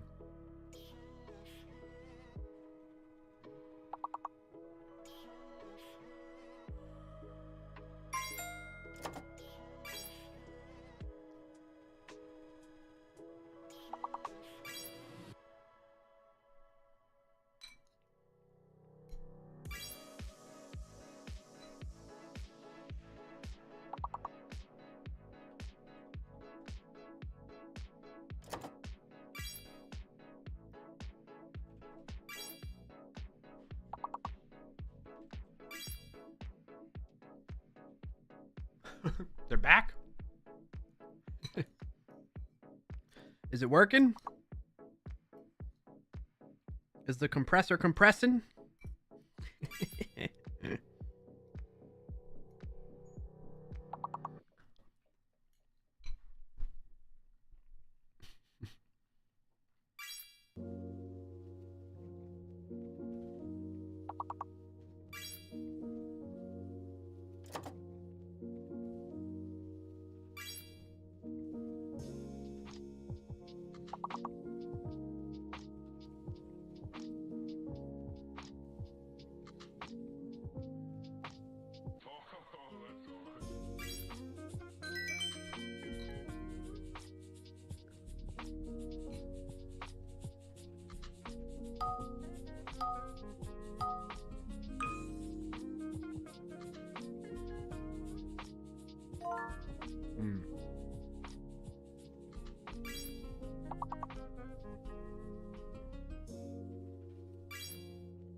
Is Reem not one?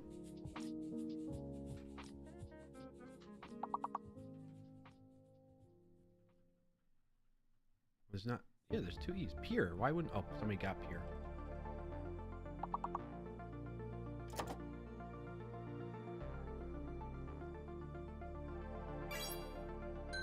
Nice.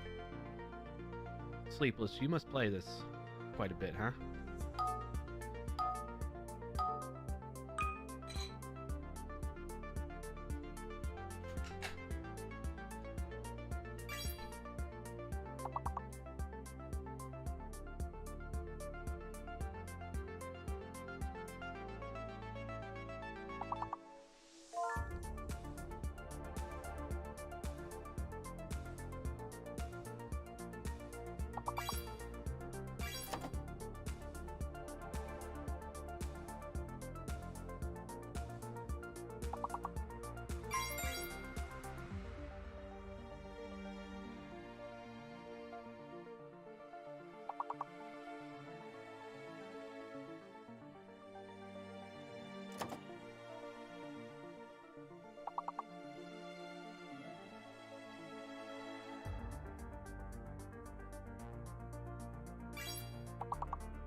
Ixia? What in the world is that?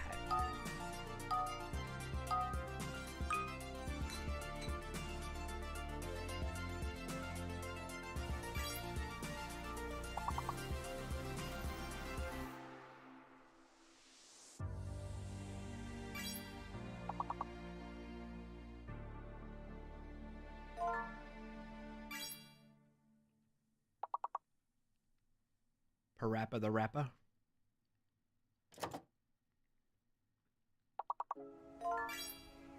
Penne pasta?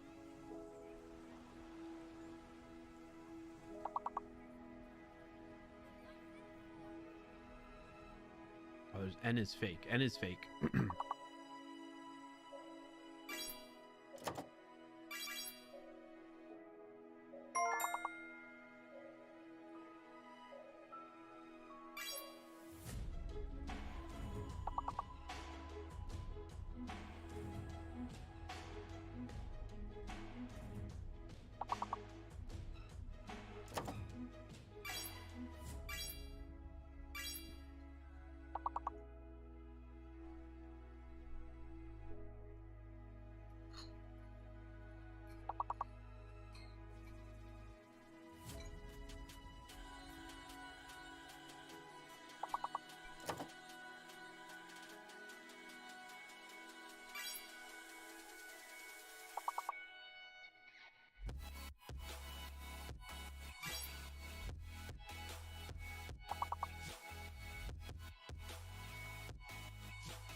Penance. Ants?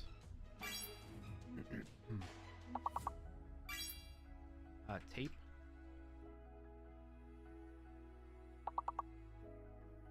Somebody do tape? Got it.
Anent? What does that word mean?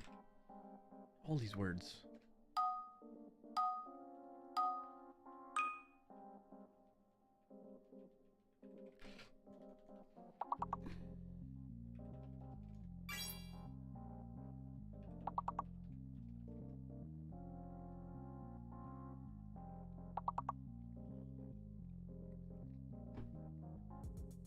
Oh, S is fake?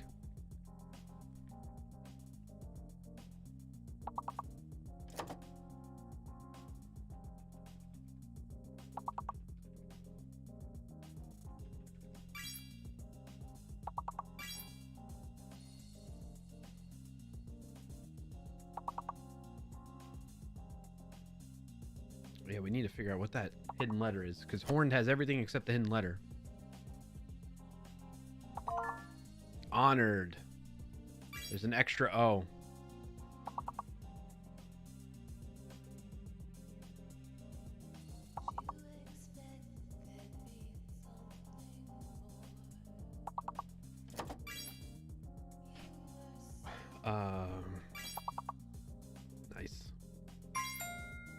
rodeo. Nice, Huggins. Getting us over that goal line.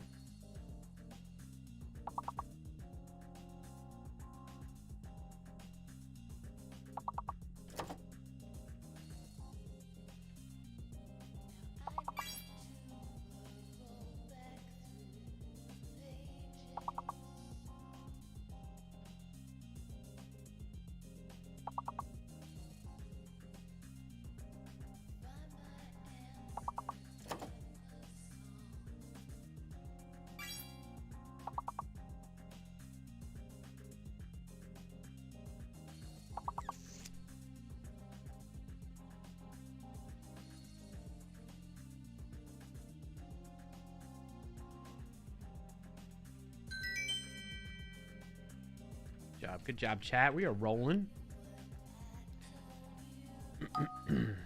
Sleepless. 243 stars. Nice. Wilma. Wilbur. Oils. Silkworm. Nice job. So B is fake. B is fake.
Yeah, I'm kind of stuck too. Sleepless is just carrying us on this one.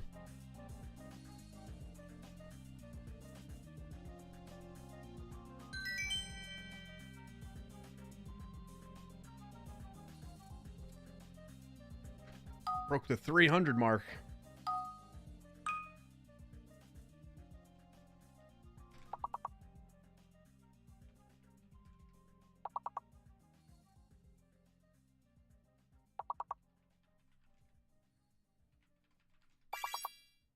Oh, I got carrot. Oh, we got the hidden ones. Sorry, carrot.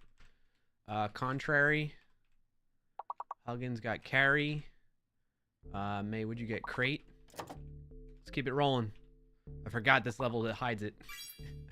Sleepless got carroty. Is tarot a word? Crayon.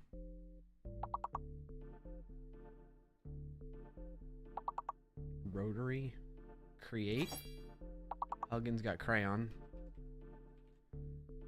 Would create work? Create. Sleepless got carton.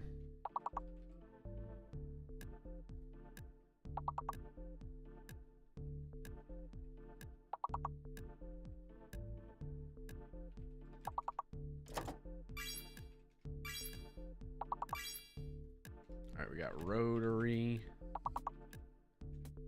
Creighton. I got Tarry, I guess. Tarry.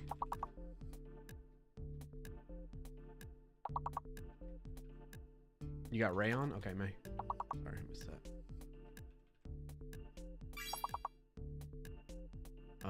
Sleepless guy. I was just thinking corny. I was gonna guess that too.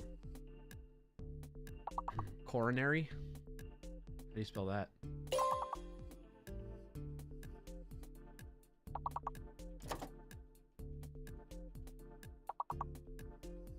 Orator. I don't know. Carney. Crony.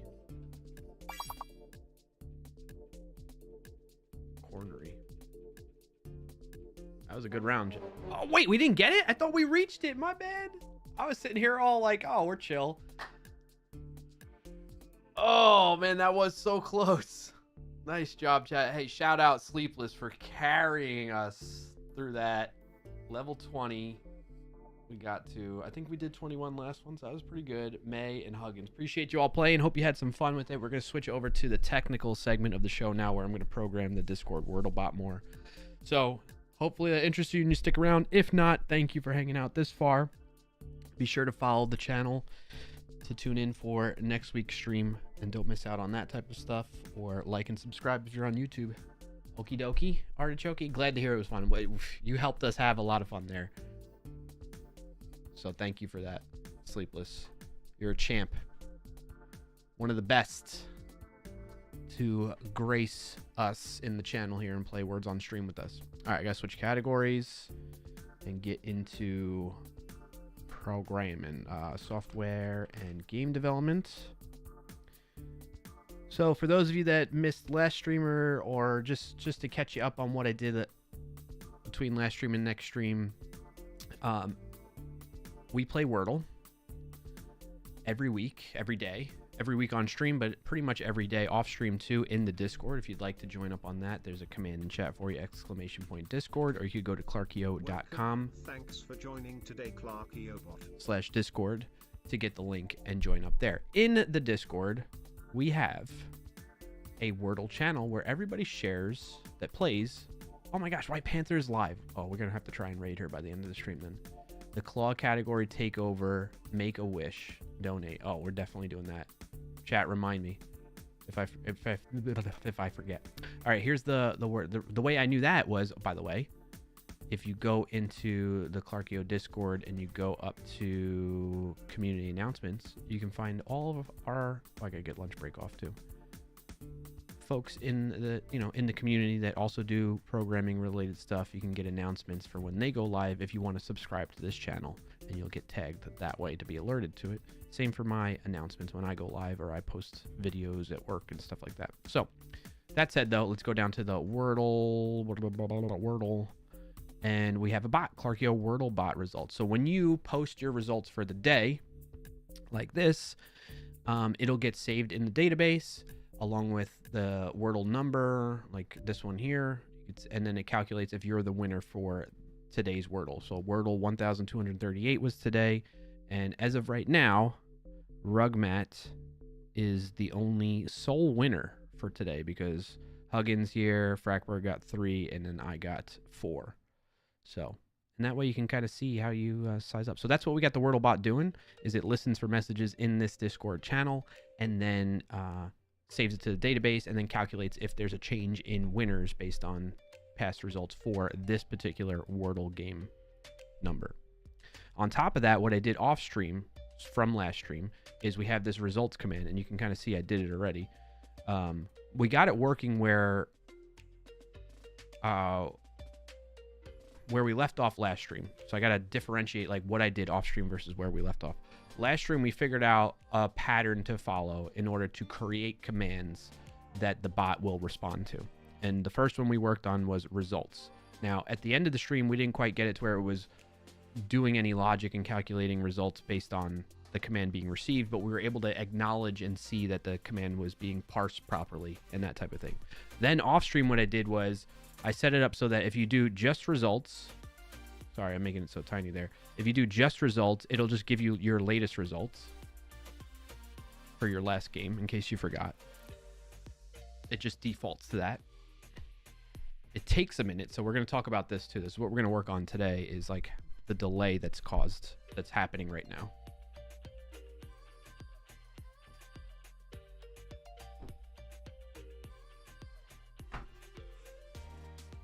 Finally, it responded. It's like 30 to 60 seconds, somewhere between there. And we could see that it picked up my last Wordle game that I played. You could also say, hey, I want to know the very first result that this channel, I ever posted in this channel. You say results first, which is what I did here. Who left it? Did I laugh at my own? Why did I react to that? Must have clicked on an accident.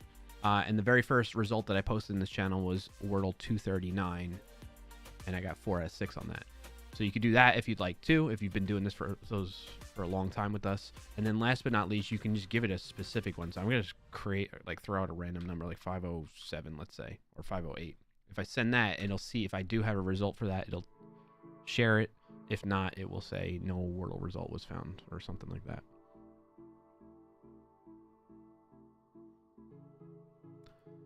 So my objective today is...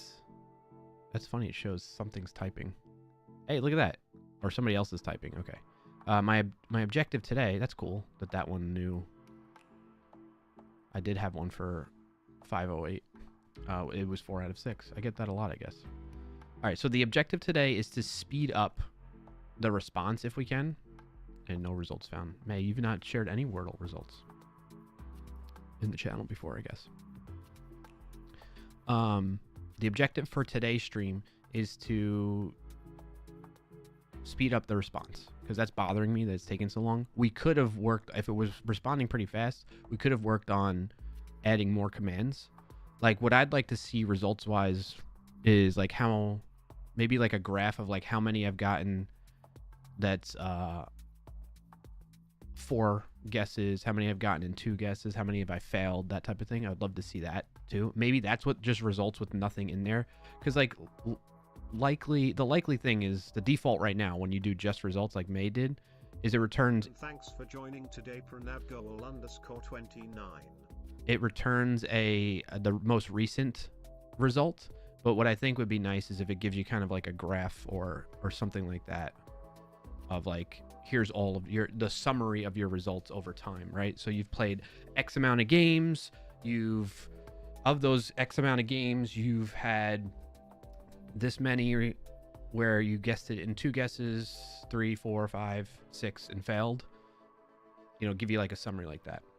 Huggins, yes, I do want to make a leaderboard. I think for that though, I want to have that on a page on my website, clarkio.com/Wordle or something like that, where you can go in and you could see everybody's results type of thing, you know?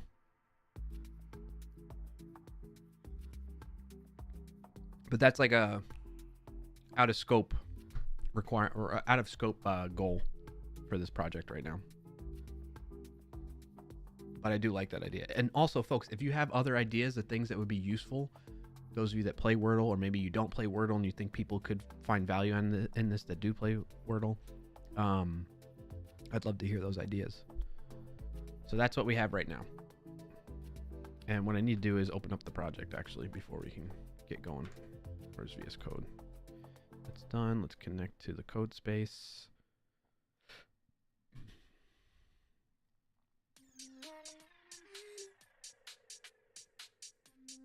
We also wrote down ideas from last time too.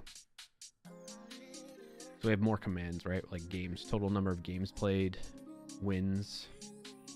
Maybe we make a help one too, right? Help. Share responds with all available commands and descriptions for them. You know, that type of thing.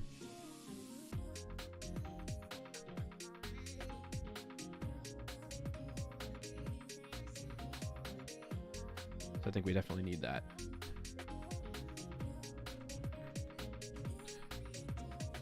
All right. So how did I get this working in deployed state, and like how is it possible? Well, continuing the pattern of I have Pipe Dream, which I think it should still be in here. Yes.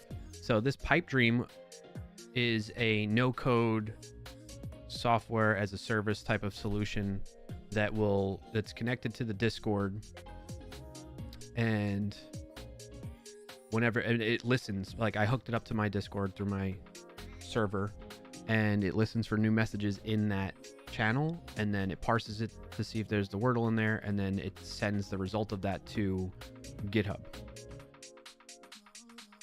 And the GitHub action then runs. We look at the actions for the main one, Wordle bot. it then, as a result, sets up the environment to run bun, and then runs this particular TypeScript file that parses or processes the Wordle result and all that fun stuff. Okay. Then what changed off stream from last stream was the run command. I added GitHub action, and that one runs the run command TypeScript file, passing in all these environment variables that I need, right? Now, and then what does that do? We go back. I mean, most of you saw me write the code for that last time.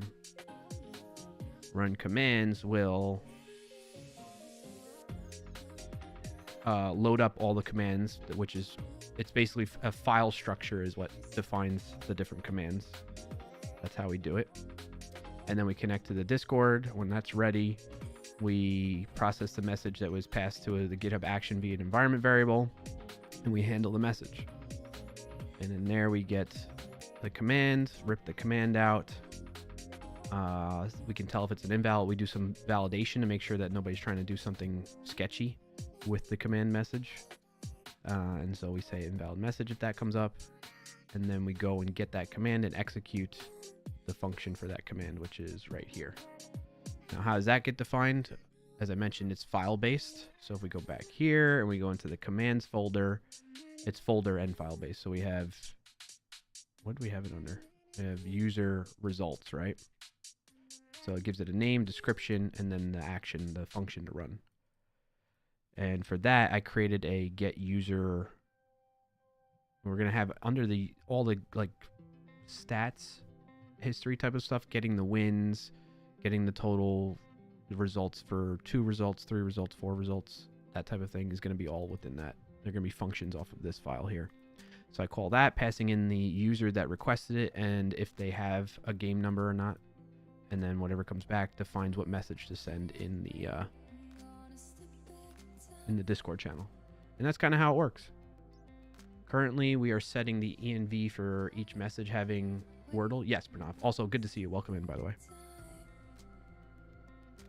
Yeah, so that's another thing that's kind of hacky, right? In that because I'm using this to be the server that's always listening to the Discord channel,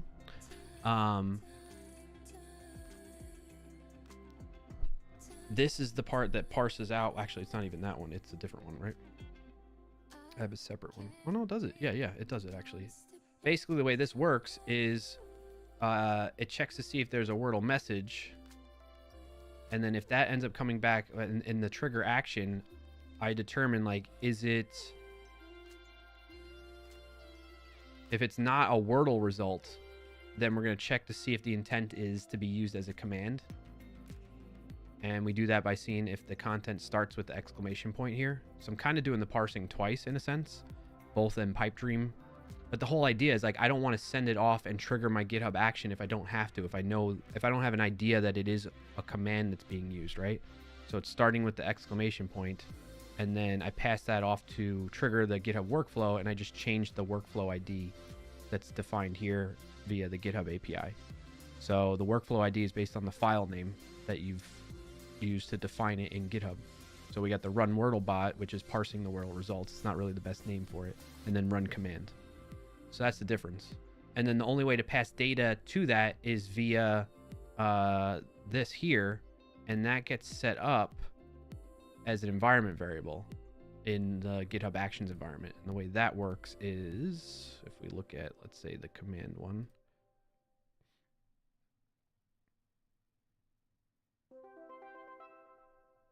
You can see it's like github.event inputs client payload. So it comes passed in as an object under the field inputs. And I can name this whatever I want. I just chose client payload to be like more abstract. But you get the idea. So then I assign that to an environment variable so that this script can access the data. Because I don't think the script has the ability to read that. It might be able to read it directly, but I don't believe so. So that's why I have to do that.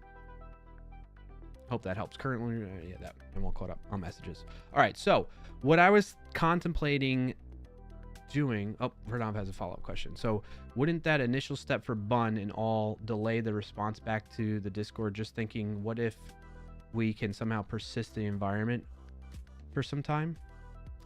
Yeah, but that's not how GitHub Actions works, right? GitHub Actions is, I mean, maybe, possibly.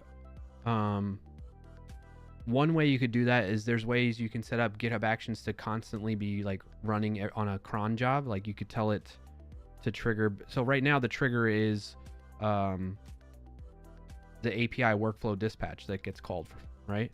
That triggers the GitHub action. But you could also have the GitHub action run periodically every minute or so or something like that, and check. And I think that would allow it to spin up a little bit faster if it's doing that all the time. I don't know, but like the point I'm getting at is while this solution works, I'm really abusing the intended use of what GitHub Actions is for. GitHub Actions is really meant for like pipeline work.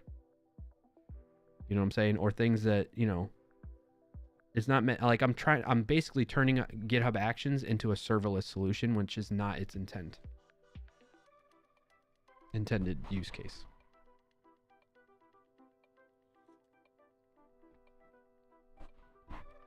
So the idea is I'm going to finally give in and just build out a node server that connects to the Discord, does the listening. Basically, I'm going to cut out Pipedream and GitHub Actions altogether is the idea. What I was kind of thinking of toying with is because I'm kind of excited about Deno 2.0 and I'm interested in trying that out. And then they have Deno Deploy. So they host like Deno for you. Hassle-free platform for serverless JavaScript applications. Develop locally in JavaScript, TypeScript, deploy in seconds globally, and scale to billions of requests. I'm kind of interested in giving this a shot. And these are the times where, on a side project like this, it's a good chance to get experience with new technologies that you've been meaning to, you know, you've heard about that you want to test out. Yeah, that's true too. A little nice hack though, right? It is a good hack. I think it's just not a good fit for the purposes of this project. I want it to be more real time, and if it was something where I didn't need to be real time, then it would work out fine. And like all of that, one of the other reasons with this is like it's all free. I'm within the free tier of Pipedream, and I'm within the free tier of my GitHub Actions allotment, like CPU time and that type of thing. Huggins says it's a cool hack, but the latency is a killer. Yes, exactly. Right, because you sit there wondering, like, when I did the results command from earlier, you sit there, it takes so long, you're like, is it working? Like, what happened, right? Like, so 249, 1, 2, 3, 4, 5, 6, 7, 8, 9, 10, 11, 12, 13, 14, 15, 16, 17, 18, 19, 20, 21, 22. Like, so there you go, like almost 30 seconds to get a response. It feels like it's not working. It feels like nothing happened. So you're like, what? Whereas if it was running, parsing and doing all that directly on a server right away, then it wouldn't be as long. That's what I suspect. That's part of probably what's causing the delay. Then also probably like doing the database lookup stuff probably is a time sink for it. But I don't think that's enough to where it's causing 22-second delay. I think most of the delay is the network hops that's going on, right? So the trigger has to happen here first, then it does its processing, which probably, I don't know, can I see how long it takes? Oh, it executed in half a second, right? So then that takes that long, and then I can go look at the GitHub action actually. Let's see how long. The GitHub action is probably the part that takes the longest because it's spinning up the environment, installing dependencies, and then running. And then the process for the actual code to execute and do its logic and then spit out a response, right? That's where I think, I wonder what's caches do.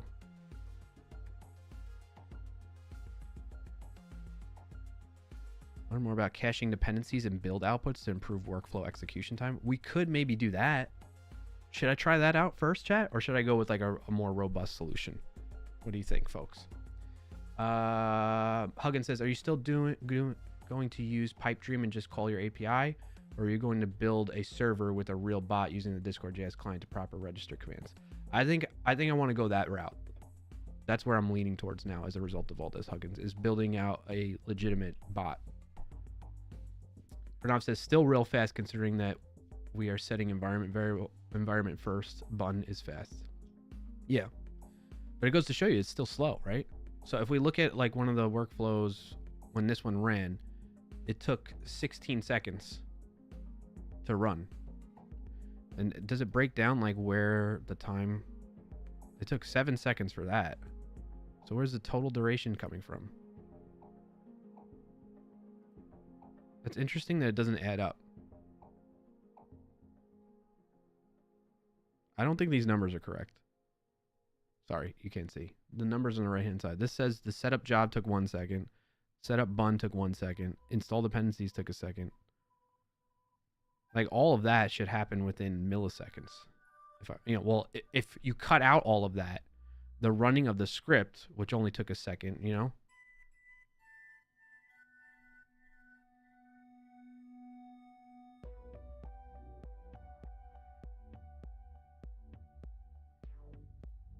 I don't think this is like proper time. It's saying 706 milliseconds. What? How? It took 22 seconds. I guess network, for the message to actually travel over the network from client to server and back, that type of thing.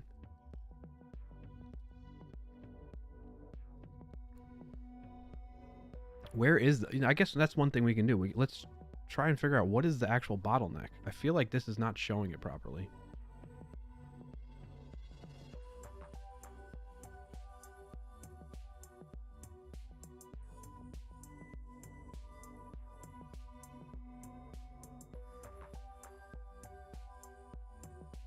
What actions are you doing that too? That's the other thing.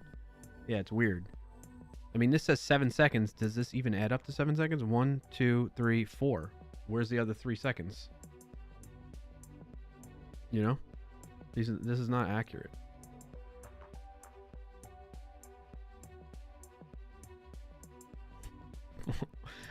What is going on, GitHub? Why do you tell me the total duration is 16 seconds, but the actual command workflow takes 7 seconds? And then in there, it's saying it's only 3 seconds. But the real field, like user experience time is like 22 seconds, Weird, man. Look at this, and it's different every time. This one took 19 seconds. Why did that one take 19 seconds this time? This took 9 seconds now. Okay.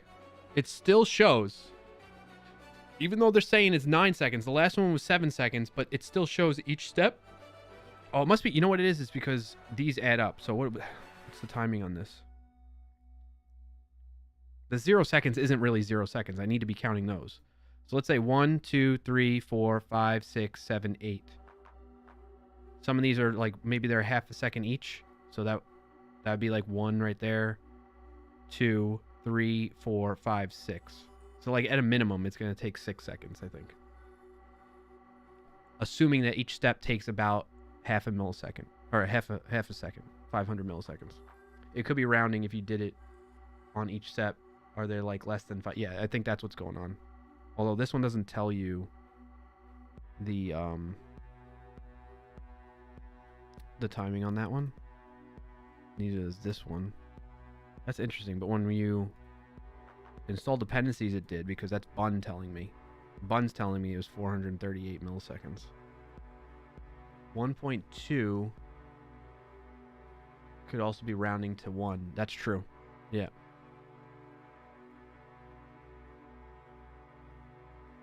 Yep.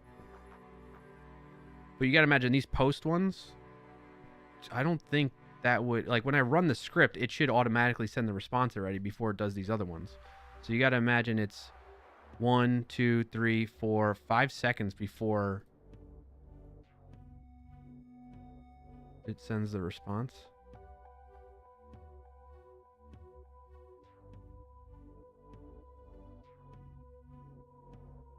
Why is it logging this, by the way? I didn't tell it to log that.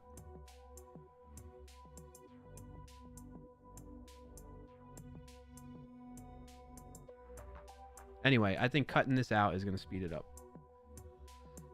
What's happening? I left for 2 seconds for college. I'm evaluating what I'm just good to see you, Roy Lacey.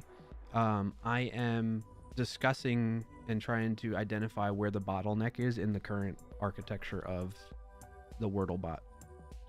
And what I'm leaning towards is 1, these numbers aren't really accurate.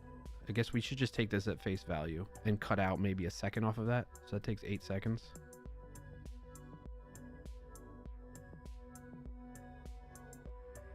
I need to understand what is the problem here. Oh, actions checkout V2. Well, what is it supposed to be then?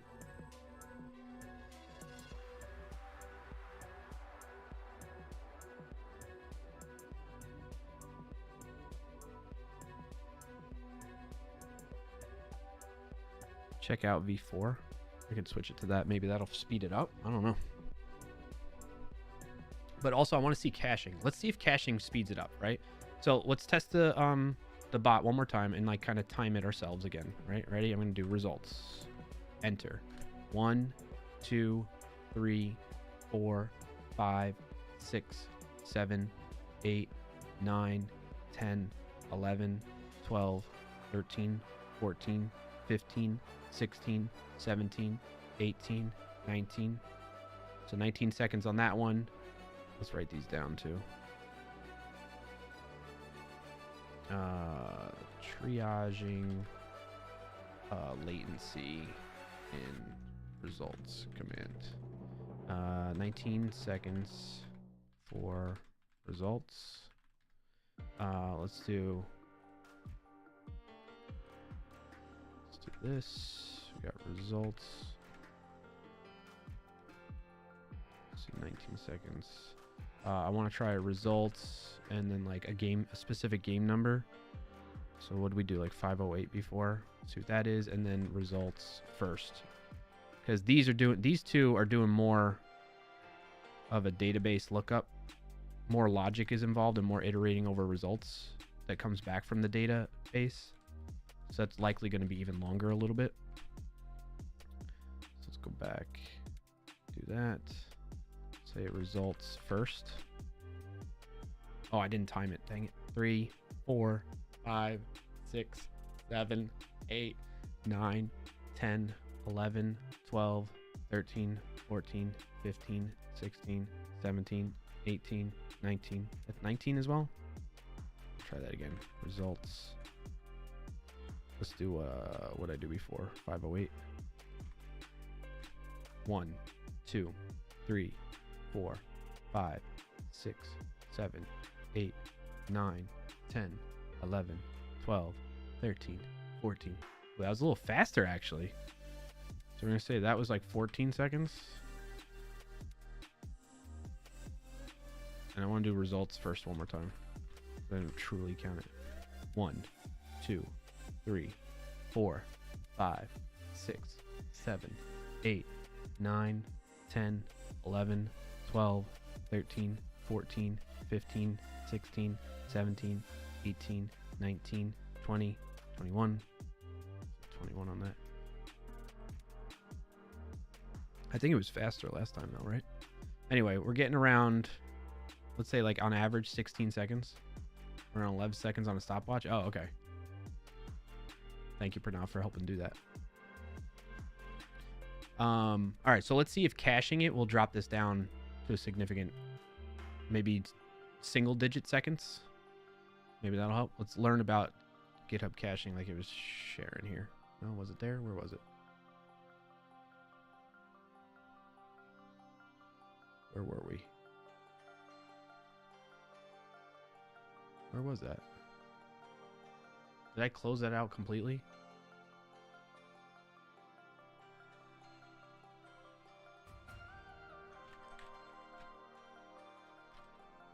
Discord, Wordle, bot.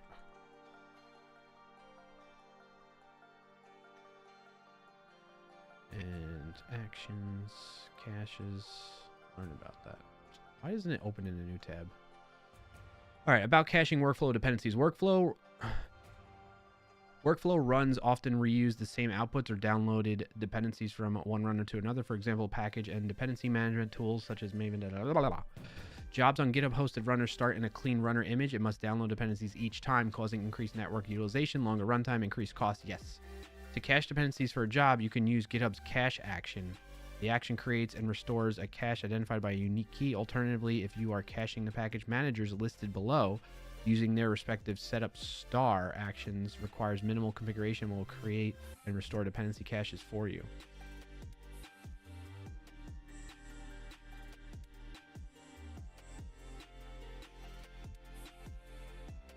Be mindful of the following when using caching. We recommend that you don't store any sensitive information in the cache. Yep. Access tokens, login credentials. Yeah, I'm not going to do that. Also, command line programs like login, Docker login, I read that backwards, dyslexia maybe, can save access credentials in a configuration file. Anyone with read access can create a pull request on repository and access the contents of a cache. Ew. When using self-hosted runners, no, I'm not doing that. Use the cache action.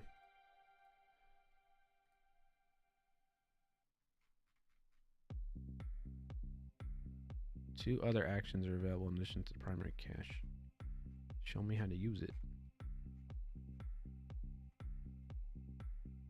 Name cache primes, actions cache with prime numbers, key runner OS primes.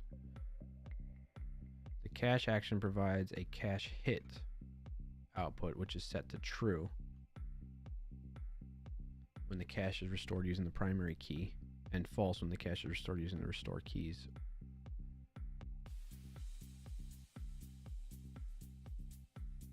Oh, if steps cache primes outputs cache hit does not equal true. Okay, I see how it works. So how do I do that with like dependencies? Aha, here we go. Using combination of restore and save actions. No, that's not dependencies. Ooh, see examples for a list of bun.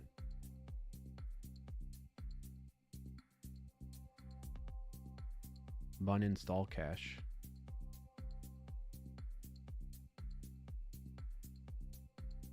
I'm not quite understanding this. Oh, this tells it like, hey, use. Do I need to do anything after that if I add that into it?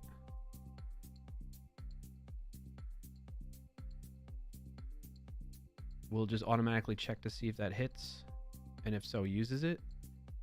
I need like a full implementation. For npm cache files are stored in that on but it's possible to use npm config get cache to find the path on any platform. Yep. No, it is not recommended to cache node modules that break across node versions. Yep. It won't work with npm CI. Get npm cache directory using same shell.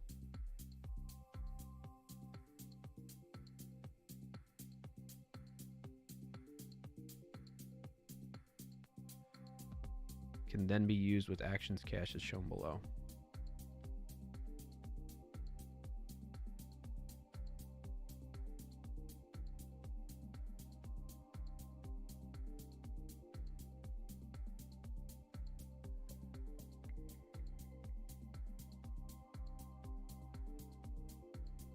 Steps npm cache outputs cache hit.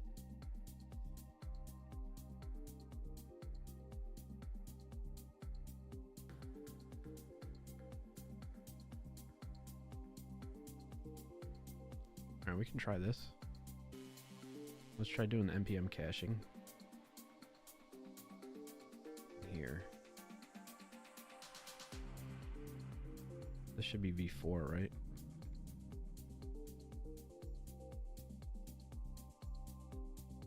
We want it. Well,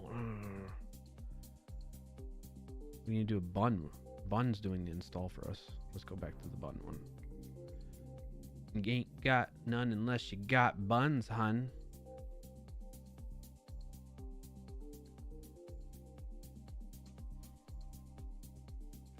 Let's do GitHub actions cache bun. Does this have?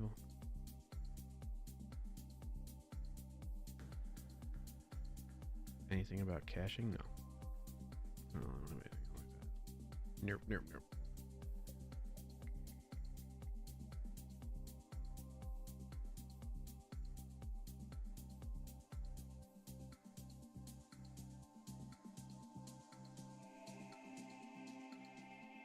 The way to set a damage file or anything for purposes of cache in the action. This is normally configured. So we have an example. I Test the solution mentioned above. Uses cache, key, bun install cache. It reduces the bun install time from 10 seconds to 2 seconds. Okay, but the cache restore time is 8 seconds, so it's a bit of a wash. For me, this cache config adds 2 seconds to restore the cache and then drops my bun install time from... Of course, sometimes the cache restore takes longer due to network variability, but that variability impacts install time too. Worthwhile to put something like this in by default.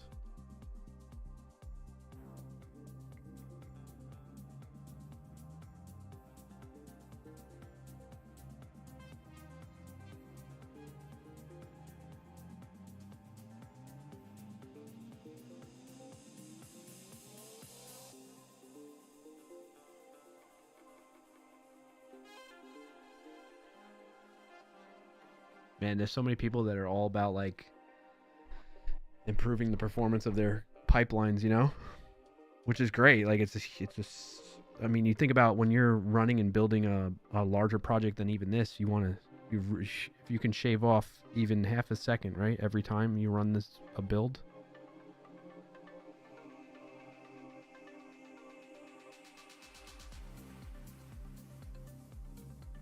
Check out V4. What does that do? Cache bun dependencies. Then you do the bun, and then you do bun install. I wonder if this works. Let's try that. Check out repository, cache bun dependencies.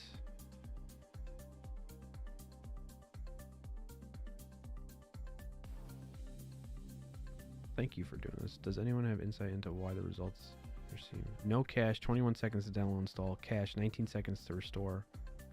8 seconds to install. So it's not any better, huh? In there. So I might be optimizing for nothing, huh?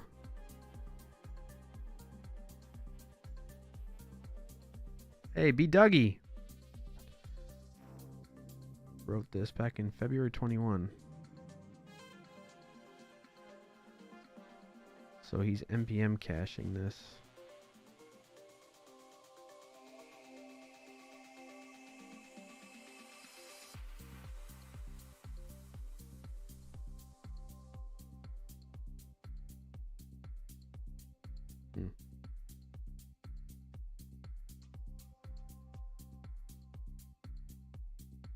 We got an ad starting soon, chat. Just heads up.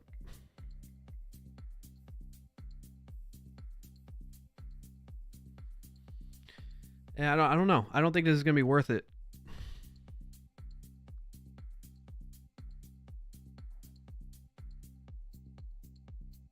Let's try on GitHub or Google rather.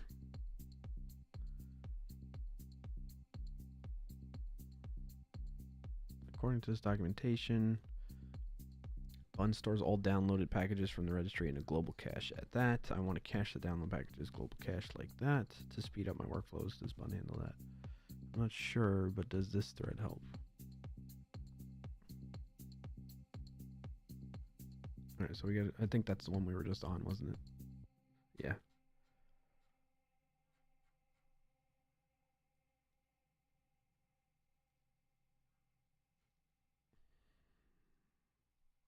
I haven't had a chance to use Bun much yet, but from what I can see from the docs, it supposedly always downloads packages to that folder and then uses hard links to add the packages to them.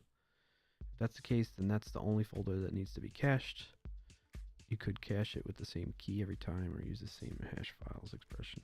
We haven't implemented dependency caching yet. That's part of what's going on, I guess, because early testing showed Bun install was faster than using GitHub's caching mechanism.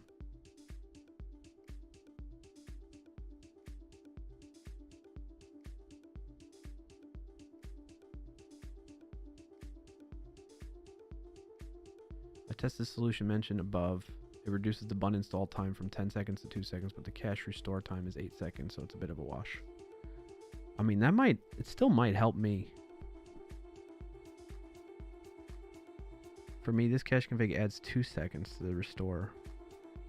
An ad is about to start in 5,000 milliseconds on Twitch. There's an ad running for 90.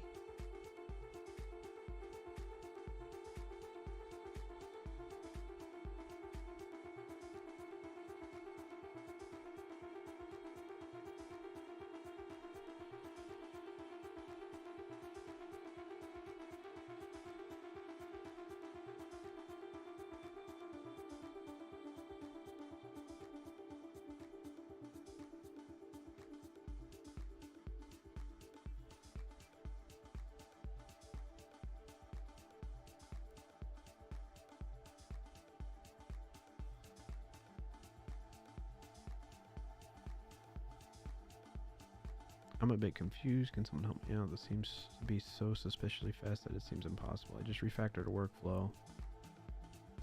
It used to look like this.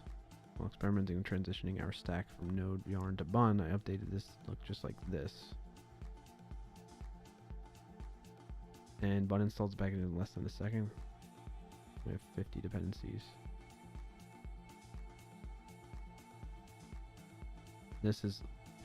They're claiming that they ditched cache altogether.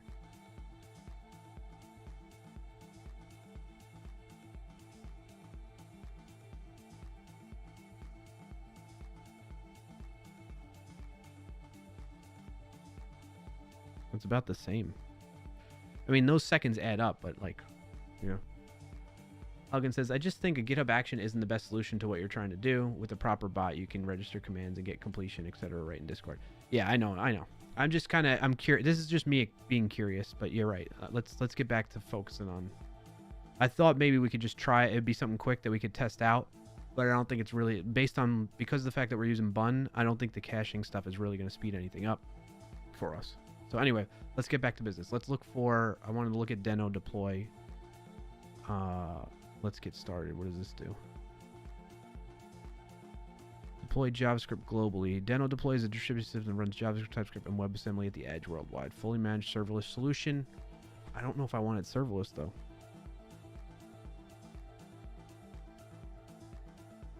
Has a built-in key value database, queues, cron, and more integrated directly with GitHub.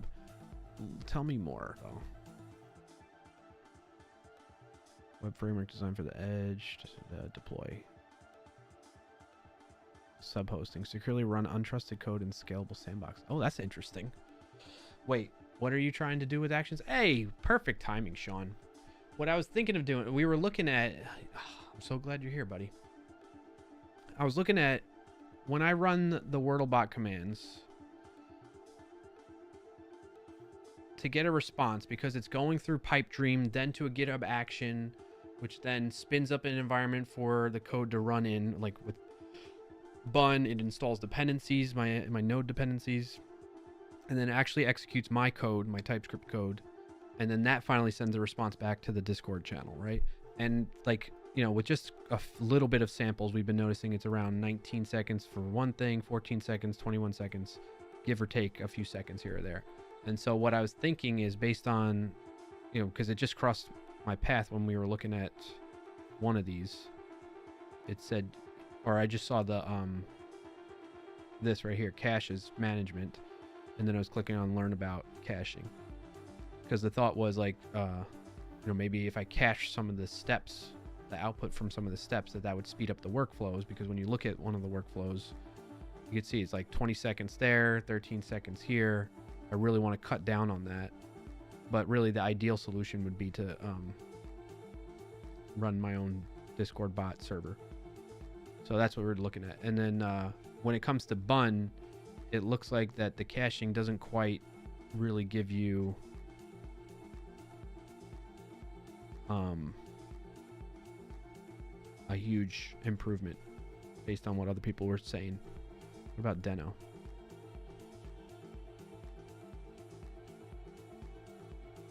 Deno could be faster. I don't know. Anyway, I'm going down a path I really don't need to, but I am curious for me to personally learn more about using caches to speed up pipelines with GitHub Actions.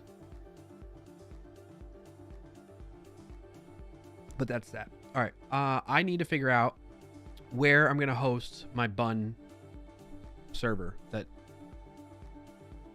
my Discord bot's going to run. let's go to Bun.js. Let's go to their docs. Do they have any recommendations on hosting? Some guides. Streams, ecosystems, utilities, package management, writing files, process. Needs a place for his hot cross buns? Exactly.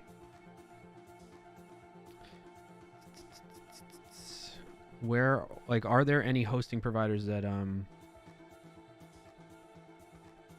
that kind of support Bun natively, or am I gonna have to you know, do like a Bun install on that machine and all that kind of thing? That's kind of what we're doing. We're doing a little reconnaissance, a little research. Host Bun.js projects. Let's see what comes up with that. Deploying a Bun application to production on Medium. Deploy a Bun application on Render. See, that's what I was looking at. Like, there's different ecosystems.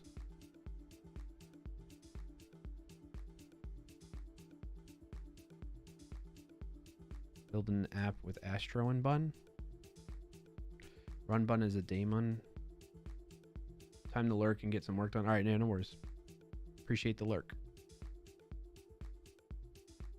Hey, create a Discord bot with Bun. Yeah, we already did that. That's crazy that they got that on here, though. They have like so many different scenarios that people are going to deploy a Bun application on Render. Are there any other what renders? I mean, I like Render as a cloud platform that lets you flexibly build, deploy.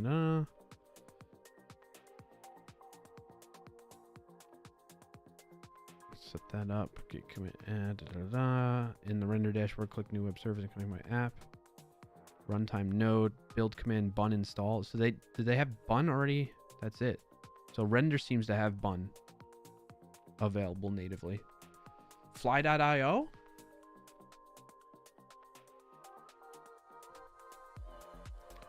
Ooh. I've never tried Fly.io. I'm down. What other options are there? It's not found on here.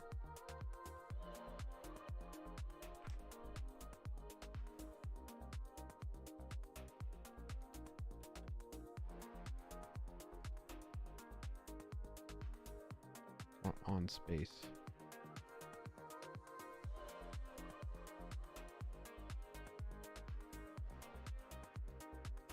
Containerize a Bun application with Docker. I guess I could always do that too. If something supports Docker, could always just set up a virtual private cloud in DigitalOcean. Negative, sir. I think I might go this route with Fly.io. Get started. I gotta install this.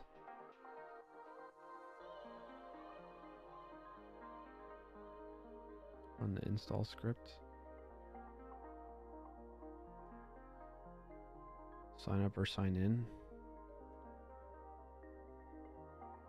I imagine they just let you hook it up to a this is their blog. I don't want to go to their blog. Deploy your app in 5 minutes. All right, let's first make it so that this app runs like an actual app, though, because what I have right now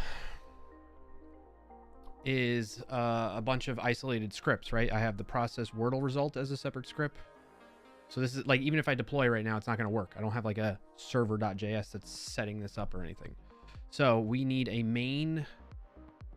Let's do let's start doing this because things are getting a little unwieldy. So what we're going to do is we're going to create a source src folder. And this is going to mess up all of my pathing. So we're going to have to do a lot of testing with this. And we're going to move all of these things to clean this up a bit into the src folder. Cool. So now that's a bit cleaner.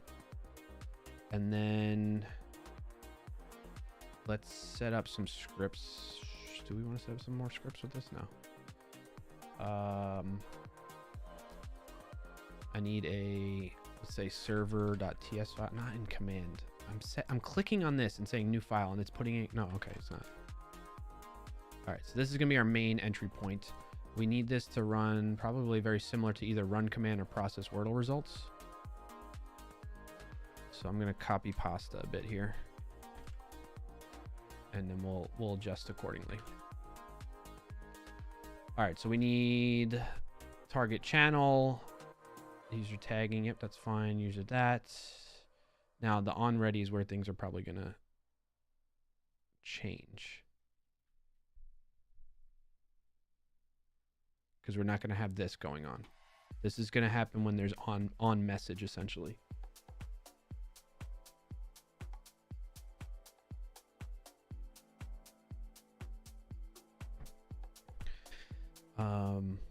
So we want to log in. We want to make sure the channel is found. And I think that's about it right now. Pull this up, cut this out. And then it's just ready, right? Then what we want to do is client.onMessage created or something like that, right? Client.on. Actually, we have some of that. Let's save this so we don't lose it. What that code does. And we'll of course test everything again.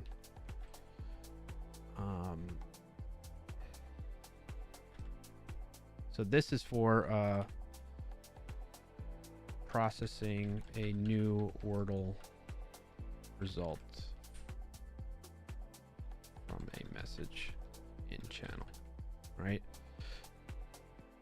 And then command is basically going to be this.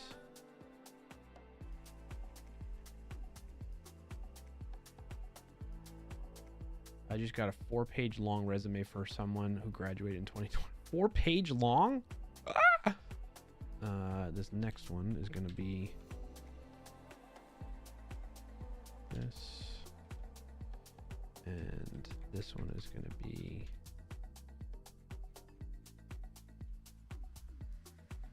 processing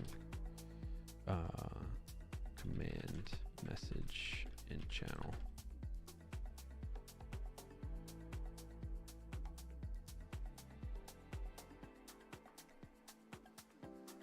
Right. All right. So now that I have that kind of stored together here, we also need the functions from that, right? I already have that from this one.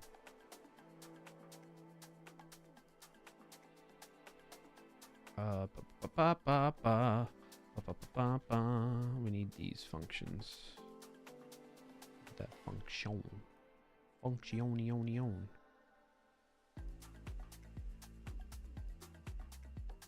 Close that. Don't save. Let's clean it up. All that noise gets distracting, you know? We might be able to pull all this out into separate functions at some point, but we will figure that out later.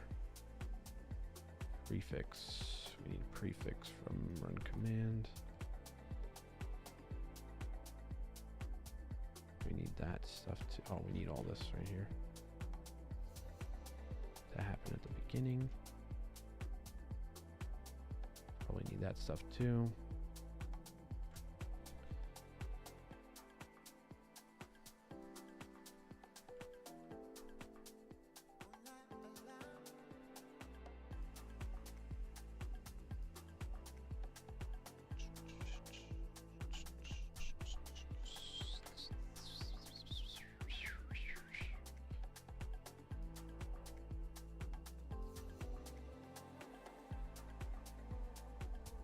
I like to separate like my external dependencies, npm packages, my built-in ones for Node, and then my, project specific ones. We do that.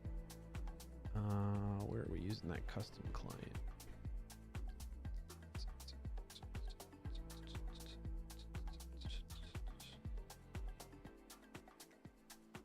Why does it say I'm not using it? Oh, right here. That's why. Use it that way.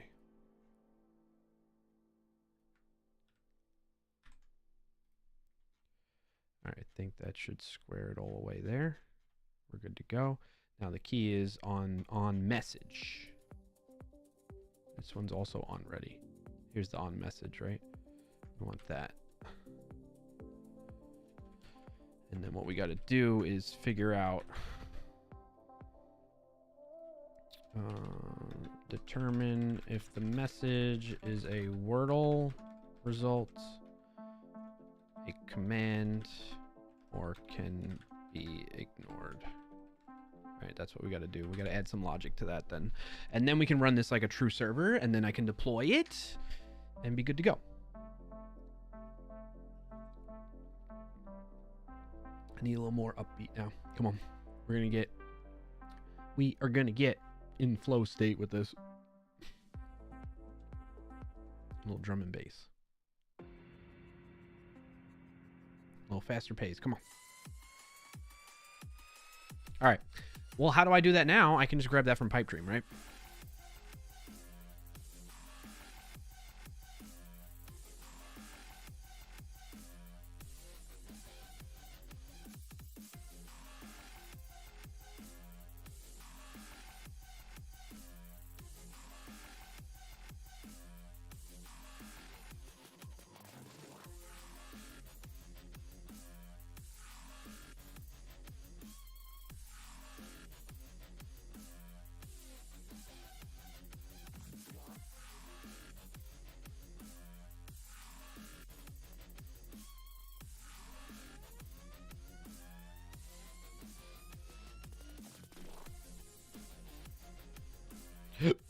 Excuse me.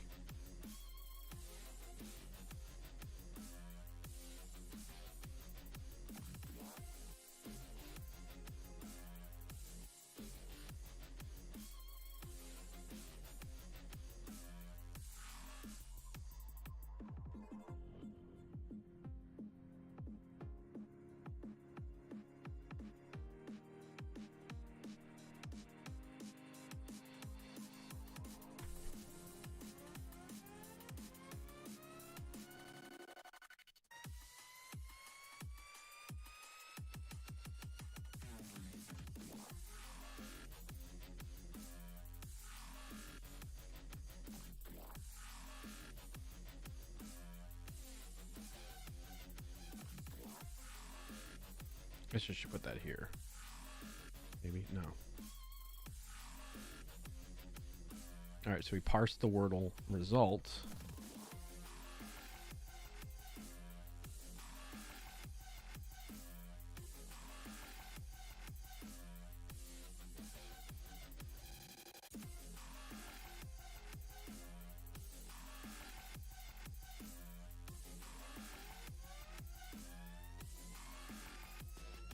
And then what we could do is we could just say, hey, let's pass the message in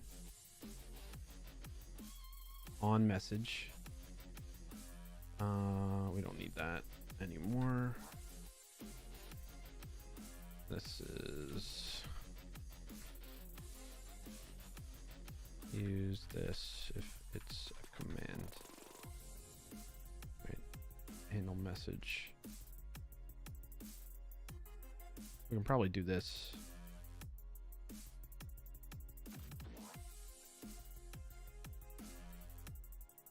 We'll do that back in here.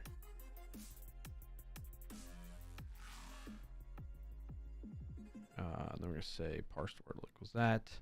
If parsed Wordle, we do that. Else, if we do this, or we check for the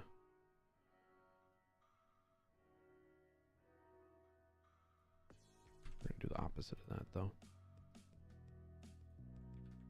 We're going to say if message starts with the prefix, right, then we know we need to handle it like it's a command, which is going to be this. Save that. Cut that out. Cut that out. We're going to rename this to handle command or process command. Yep. And then else, you know, we're ignoring message. I don't think we need to.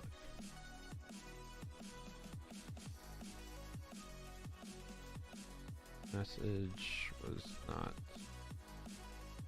I don't know, not intended. Was determined not be intended for the bot. We don't need that.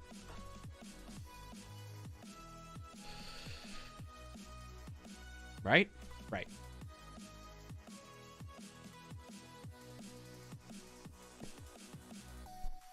All right, this should actually kind of work as is now, right?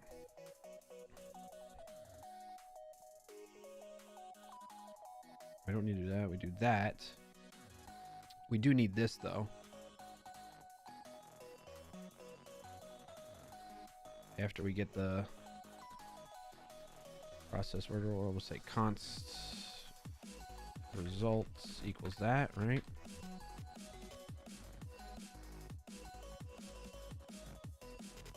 We gotta wait. This is gonna be async.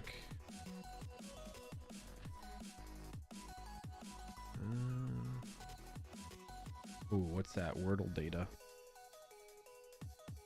Wordle results data.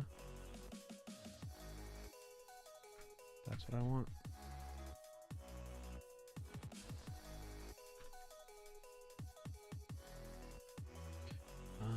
How were we doing that before? Where's Wordle data? That's Wordle results data. Oh.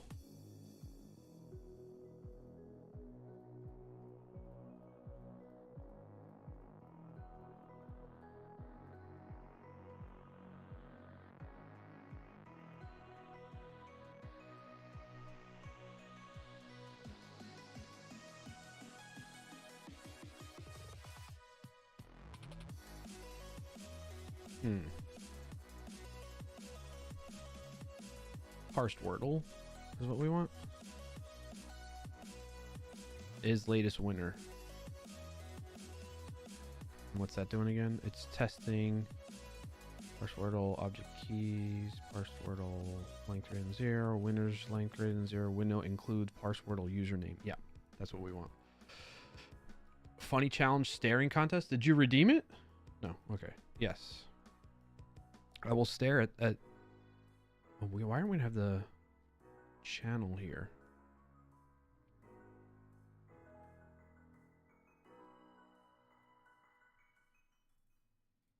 I think now we do have access to this, right? We go message dot channel dot send. We have access to this now, so we can cut this code like that. I think that's good now. That should cover everything. And there's else. We need to put in a try catch too. Let's do that. Separate try catch for each one.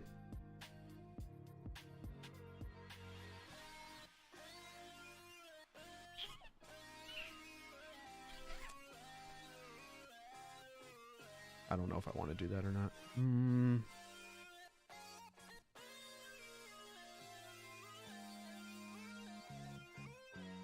Maybe I need a separate function for all this to put in a try catch. This will be like await. I guess this should be await too, right? Send is asynchronous. Yep. So we're gonna do await and then I don't know. Message react. Get out of here. I didn't but reached 10K. Okay, I got you, Frank.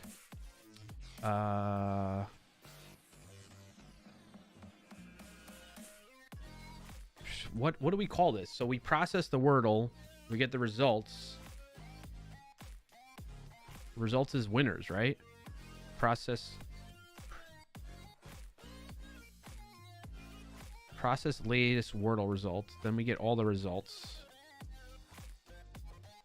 I'm gonna rename this to all results, right? Because what that does is it shares what? What is it returning to me? No, that's just that. It's not results.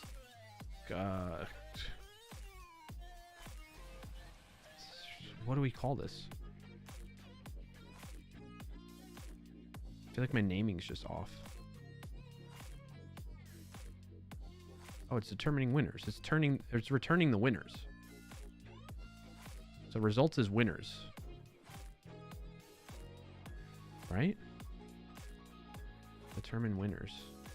What else am I doing then beyond that? All results winners.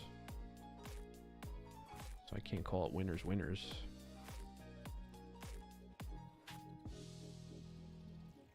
All results latest game number.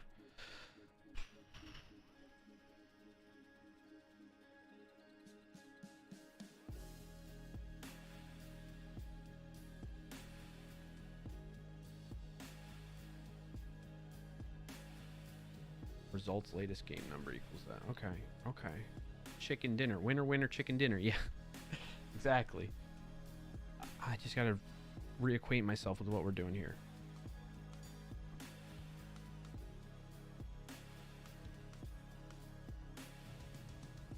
I think we call it current results. Current results. Winners.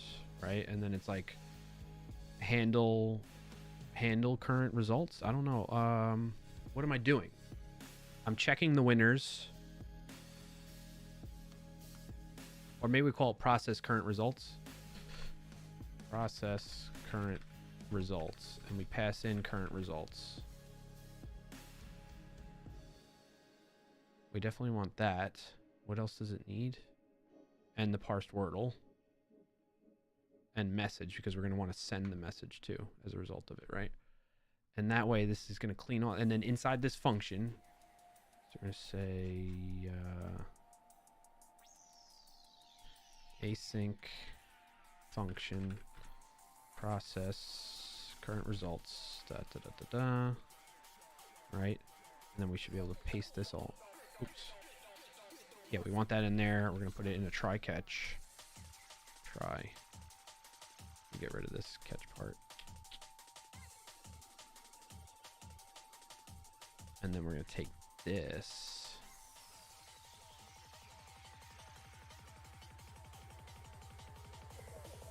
Here.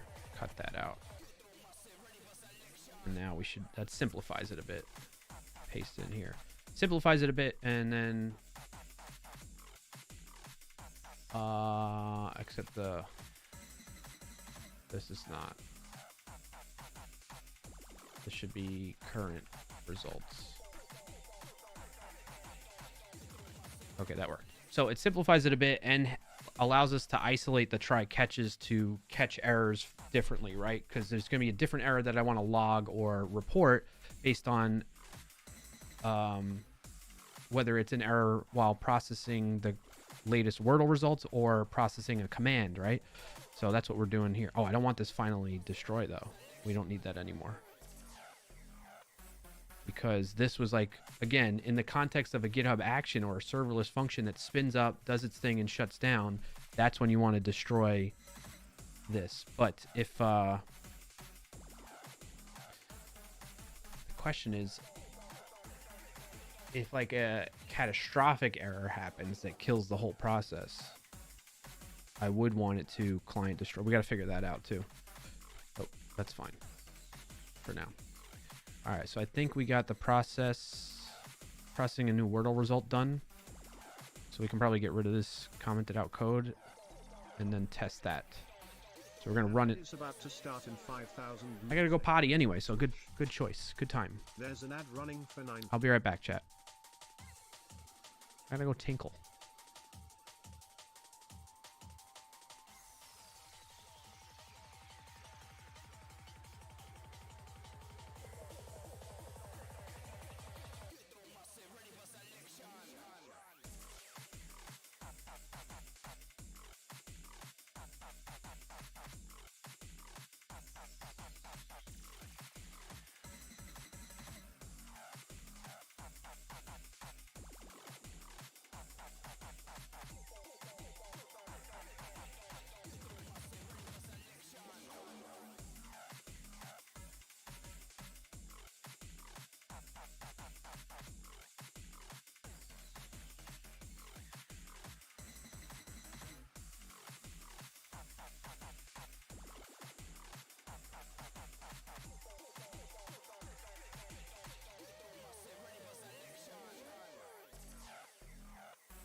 An ad is about to start in 5000 milliseconds on Twitch. There's an ad running for 180.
All right, I'm back. Sorry, chat. Kiddo just got home.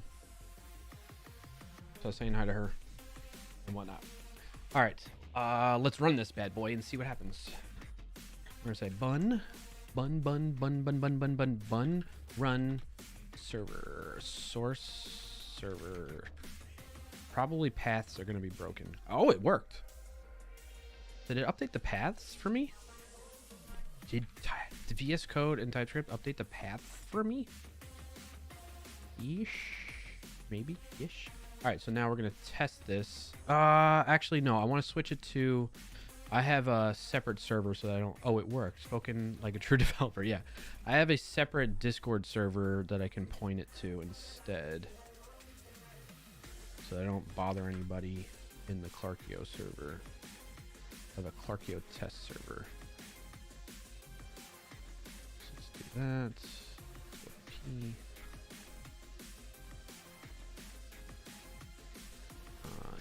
IEV. That's. Oh, I already have it set to the test one. Cool, perfect. That would have been awkward. All right, clear.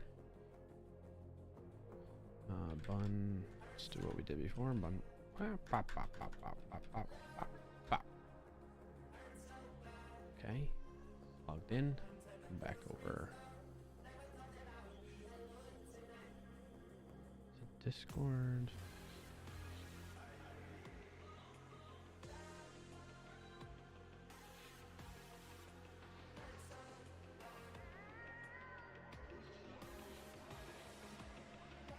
Okay.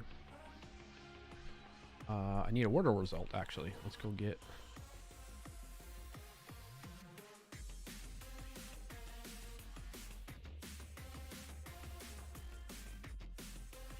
Share that.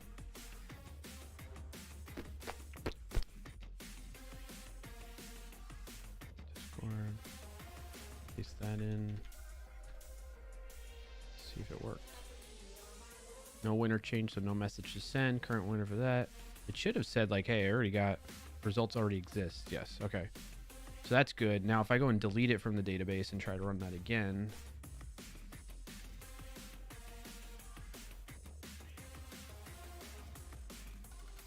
Results. It's that one. We delete this one. We want to see that it's gonna add it right away. Oh, the other thing I want to do while I'm remembering is disabling this. Can I pause it? Yeah, pause it. So it doesn't run anymore. Because when I do switch it over to run against the real Discord channel, I don't want that to...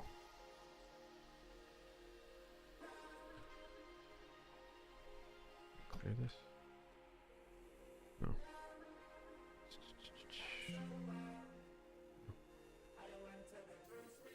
Send this and see what happens. Okay. Result already exists again? I thought I just deleted it. Which one did I delete then? Chat? I thought I deleted game number 1238. I might have deleted one. The wrong one. Who gave me access to the... Oh, that should have been the right one. Refresh.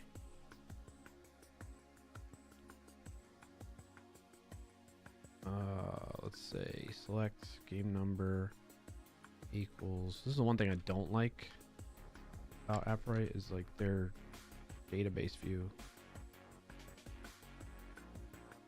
Am I checking if it already exists in memory? Is that what's going on here?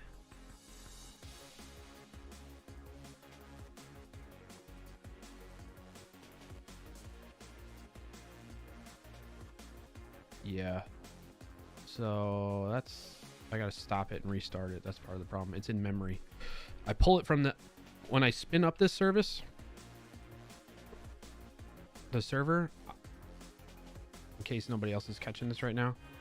I go and get the database data as soon as I initialize the thing. And then that's it. So if it was already in memory in this array of the data... Then it's going to keep saying that it's already there and not add it to the database. That's why that was happening. So let's test this again. Let's run in. Paste this in here. And now it should say result added to the database. Okay, yep, I did. All right, that's what it was. Good to know. All right, and it's still calculating Rugmat as the winner. So it seems like everything's working as expected for that. So now we just need to test and make sure that they get the running command to work, and then I'll be ready to actually deploy this bad boy. Ooh, we don't want this destroy. I don't know if I want that destroy anymore. Control Z. Yes, let's just comment that out. Or, yeah, just comment it out. All right, so we did that. So now we got to do the process command, which what is that doing before? Stop it from running, by the way. Parse the command and then handles the message with channel. Where message channel is text channel. Okay. Do we need to await that? Yes, we do.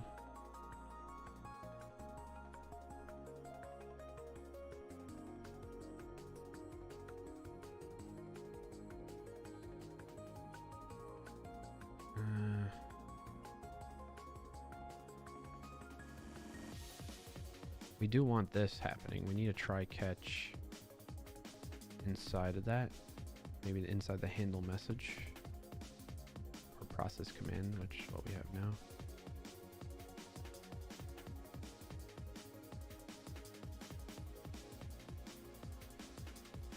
Parse the command and arguments. Could there be any errors? There might be some errors around that too.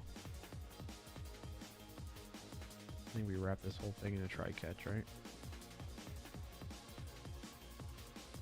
Yeah.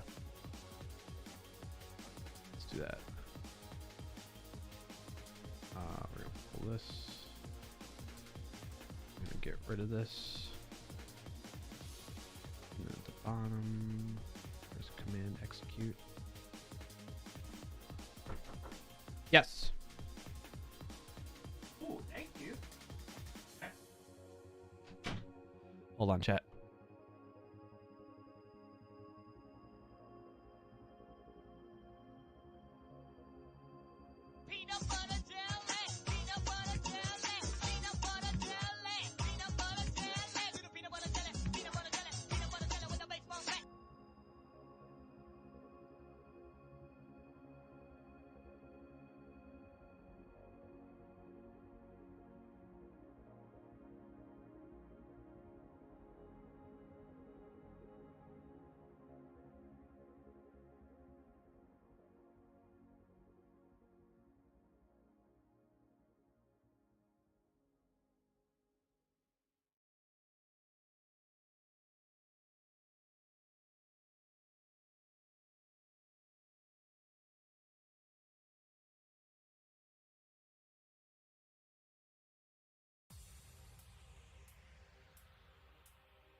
PBJ time. It's a like almost like a PBJ.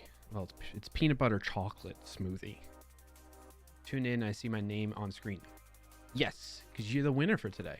I mean, changing the prod database for shame. I mean, technically, you could user the debugger and delete the memory entries. Yeah. Do we get invites? Invites to what? Oh, a separate Discord server? Oh, no invites. Because it's just like one that I used for testing things. Like when I've built other bots in the past, or when I was configuring or testing out the way when I was learning about Discord, like how to do roles and stuff like that. I did all kinds of stuff in this separate. It's a server with just me. That's all it is. Nobody's in it. Maybe bots. That's about it. So it's not like a thing where you can get invites. Alrighty. Tuned in. I see my name on screen and PBJ time. Yep. All right. Where was I? We're doing try catch around that. That should work. We're already testing if it starts with that command, right? Message starts with prefix, so I can get rid of that in here. We're already doing that ahead of time. So we're going to try this, parse out arguments, get the command, check, make sure the command is alphanumeric. Probably should do the same with the arguments in some cases, but we'll figure that out shortly. Get the commands get. We gotta see if that actually works. I feel like this won't because the path is different now, but I don't know. Maybe not. Client commands get. Because, like, is it loading up the paths correctly? Dir path, get all files. What's the function? Command files equals get all files. Import file path. I guess it would throw an error already, but we haven't tried yet. All right, let's give it a shot. Clear. Run.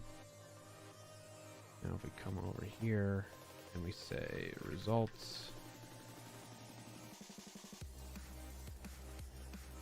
Oh, that was still kind of slow, huh, chat? Even when I'm running locally? It was like 2 to 3 seconds, maybe.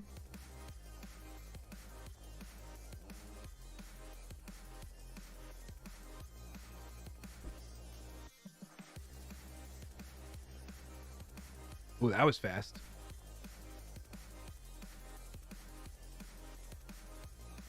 Okay, that's fast. The first time around, it was slow, though. You see how much faster it's responding now? Sean says, I actually did a Discord demo today for a bot I made on Tuesday evening, hooked into the Llama LLM that I mentioned. Yeah, oh yeah, that's awesome. Does it maybe load the DB after the first request? That's a good question.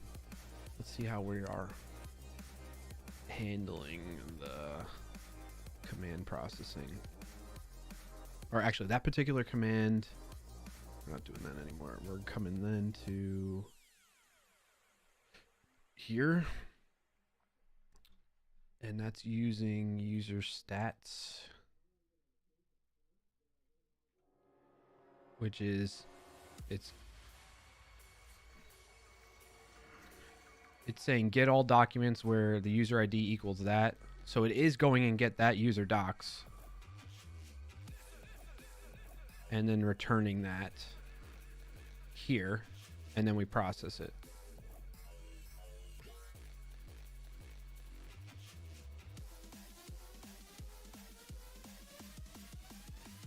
And you know what? I'm getting that from the database, but I don't think I need to do that anymore.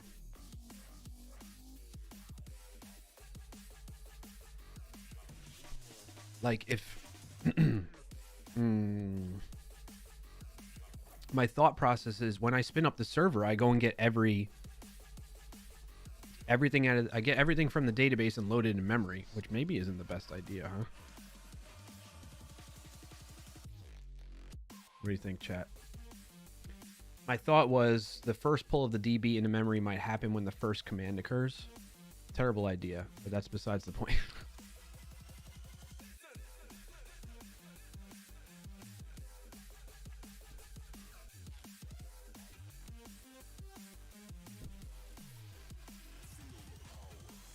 The other thing is, I think the AppWrite database locale is in like Germany. That was the only. Let me double check this really quick. I don't want to accidentally reveal anything. Yeah, it's in Frankfurt, Germany. So that's also another thing that adds to the latency. The database is hosted in Germany.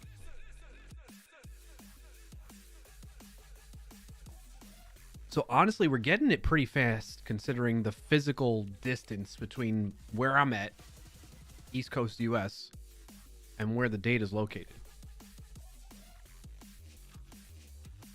All right, so in any case, what I'm going to probably need to do is go with the different database hosts, but we'll worry about that another time.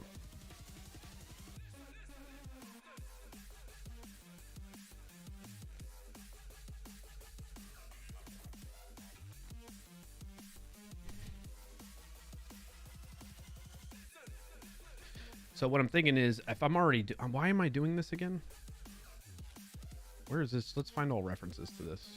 I think because of like the reason I was doing it in the previous architecture, I think I needed to.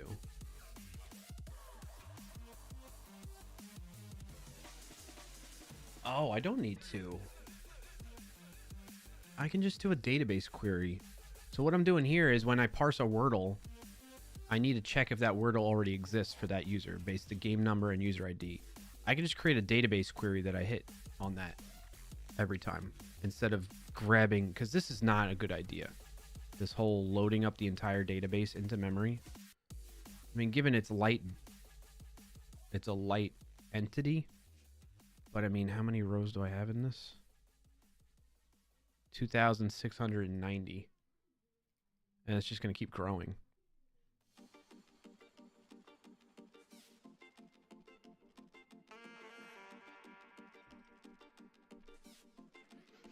Yeah, it makes much more sense.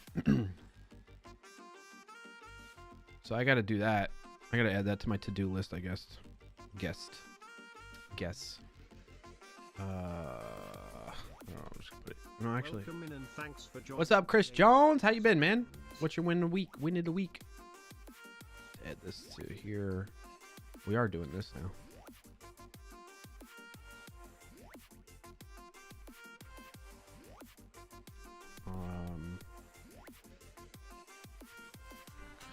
Convert to self-hosted bot and deploy somewhere. Maybe fly.io.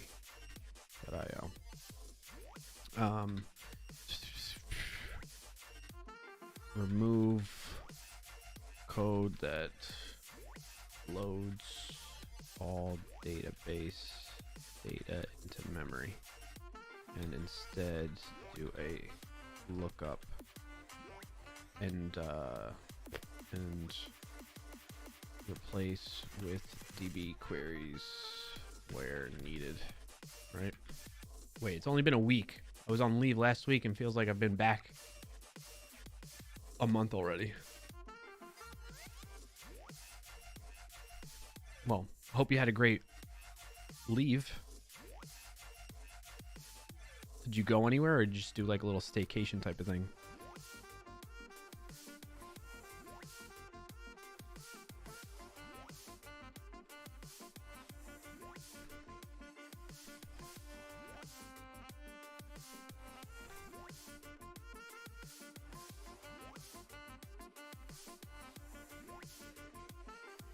Kid was off last week, so a couple of days out locally. Nice. You and the fam have some fun.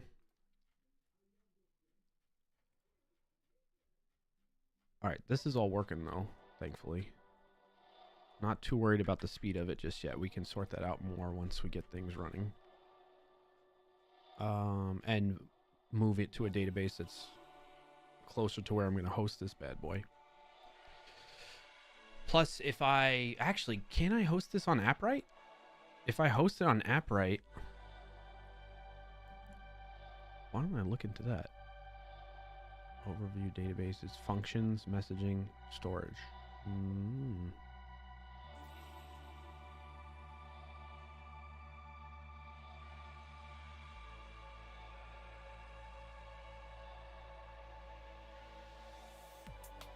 What's a platform?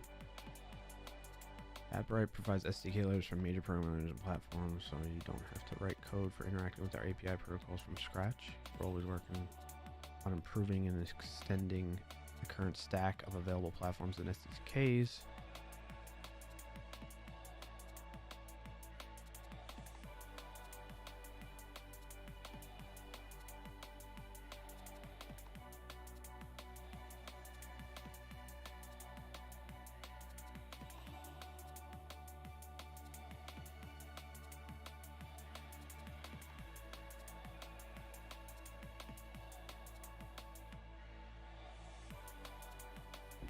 No, you can't host on AppWrite.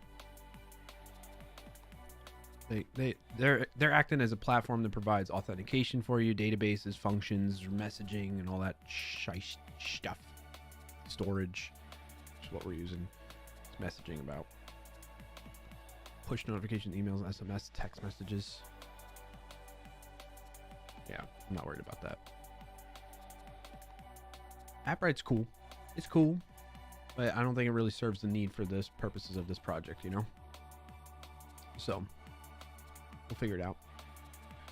All right, so now that I have something running and working, although I do want some logging for when I handle commands. That's like kind of happening silently, as we saw, right? So if we go back to the Discord, say results.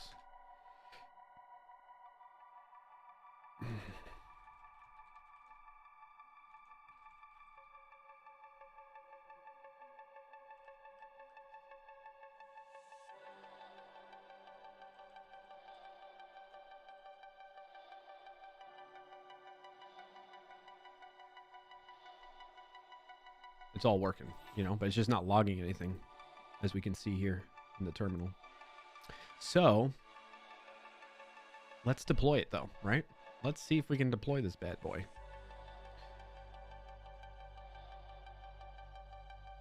I'm gonna have to get the API keys though and all that stuff. Sign up with GitHub. I might have no. Do I want to do that? Yeah, maybe, because then that'll allow me to integrate with my repos automatically. It just wants to see my email address. Go for it.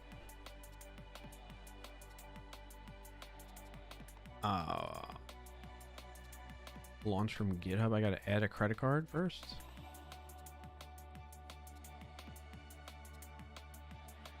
To verify your identity.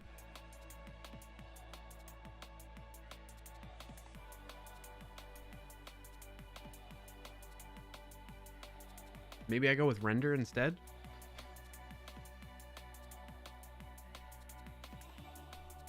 Who shared fly.io with me?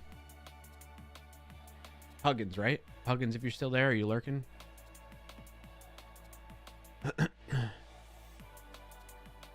Or Pranav? What do you two think about? Do you both use Pranav or Huggins? Do you use fly.io for your stuff?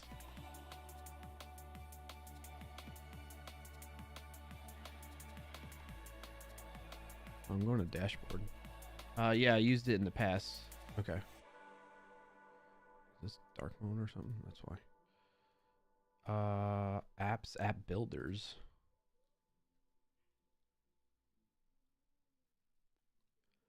Apps. Run.js hosts.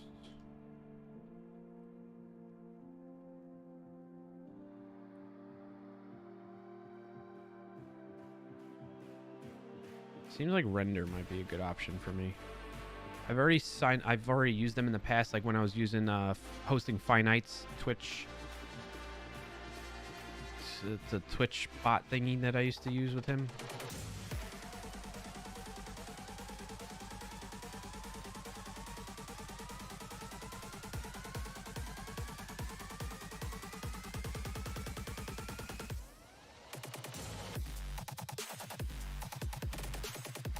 Yeah, render I've used recently. Yeah, like render already has my credit card information, stuff like that. That's why I'm like,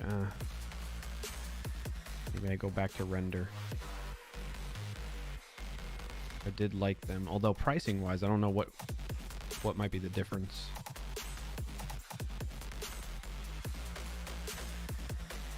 Heroku too. I don't think I want to go to Heroku. Free tier is also generous.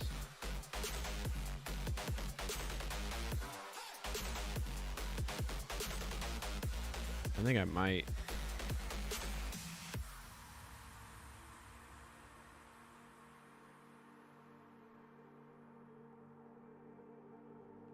It seems like render's the only one that's coming up in searches as like the main capability. What about Netlify maybe? Would that be a decent option? There's Koyeb.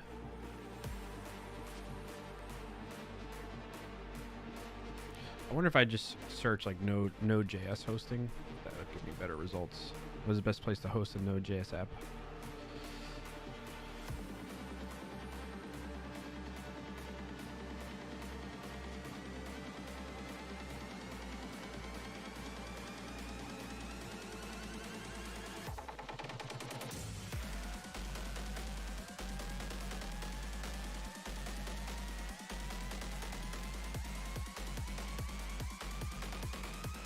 Everybody's talking about like AWS, Google Cloud, DigitalOcean.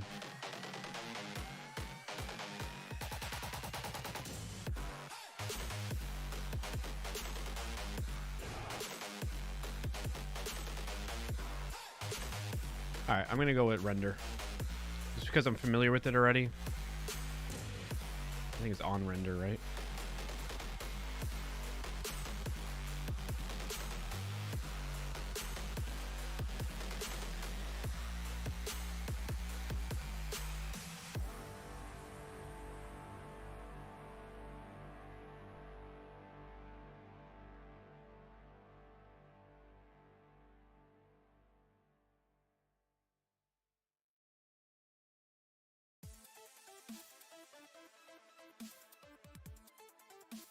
I guess I don't have like a render. Did I sign up through GitHub then?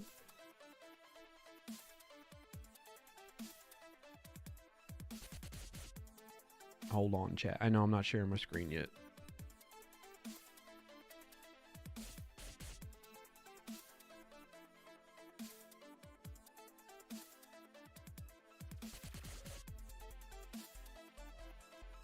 Yeah, it must have been through GitHub. I guess I signed up for it.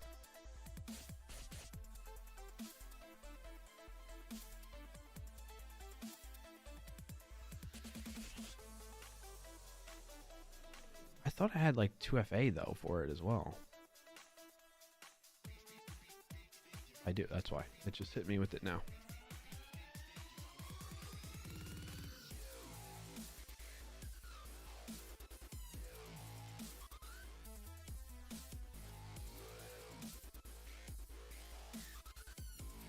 Yep, okay. Oh yeah, the Twitch API unifier. That's what I used to host on here. All right.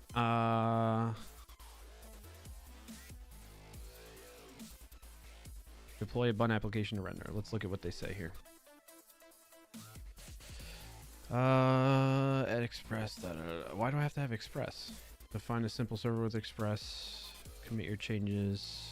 Render dashboard. New web service and connect my app repo. All right. Let's double check that quick.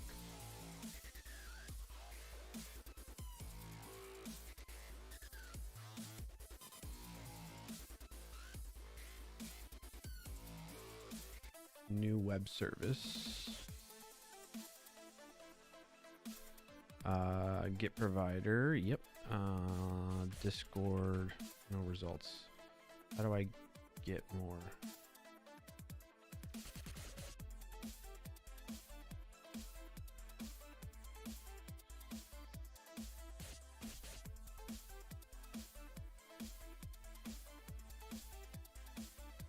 I gotta add the repo to have access. Doing this off screen.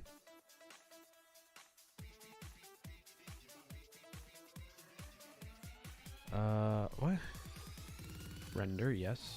How do I change what permissions it has? Oh, select repositories, Discord, Wordle bots, save. Okay, cool. Connect that. All right. So now I need to get this. What other regions do they have? Ohio or Virginia. Let's do Virginia.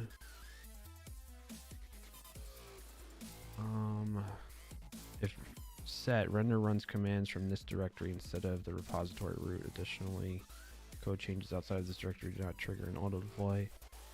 I'm gonna go free for now. We'll do free. Upgrade to enable features. Free instances spin down after periods of inactivity. Oh. They do not support SSH access, scaling one-off jobs, or persistent disks.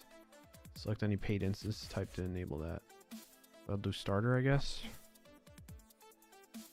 And yeah, we got to get environment variables. I'm gonna have to do that off stream, off camera. I just want to double check language Docker. Is that what they say to do? Runtime node, build command, start command. So do I tell it node then?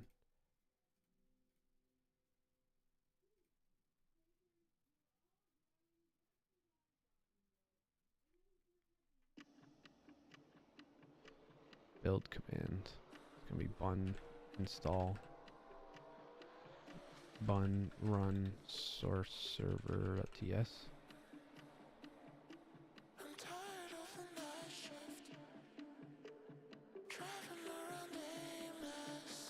What is this song? It's kind of creepy. Okay. All right. For easy options, I don't think there are many options other than fly and render. Yeah. Yeah.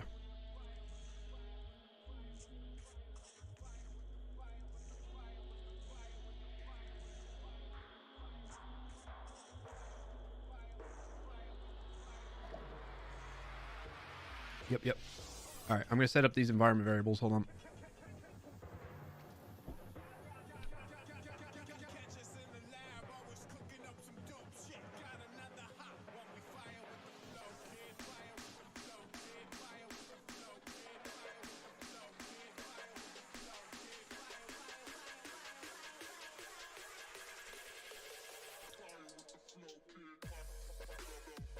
Oh, add from .env. Sweet, I can just copy pasta. That's the whole thing. That's kind of nice.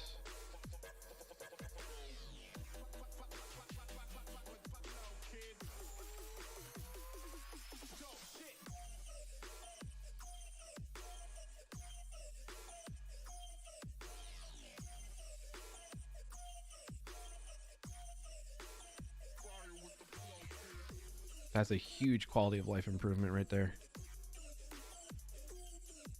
Or just, that's a great developer experience by Render.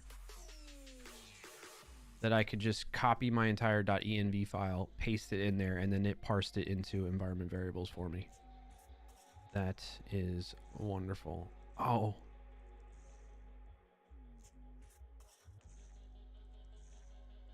Secret files. Access during builds and at runtime from your app's root or from that. Store plain text files containing secret data, such as a .env file or a private key. Set environment specific config and secrets such as API keys, then read those values from your code. Okay. I guess I don't want this secrets file thing. I don't need disk.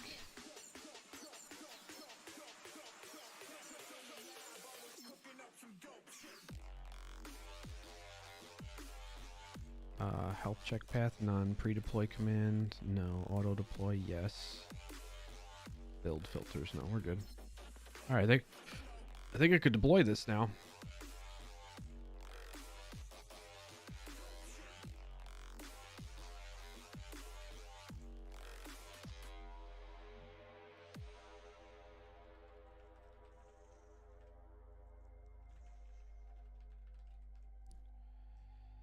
Create a project out of it.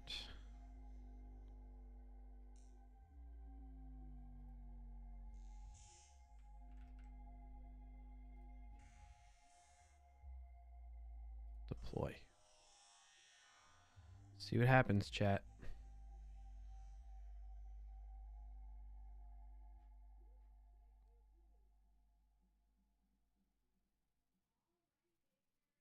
Okay, so render just has bun available in that environment for me, which is nice. Build successful. Deploying. If it works, then let's stop running it locally here. All right, and then come back.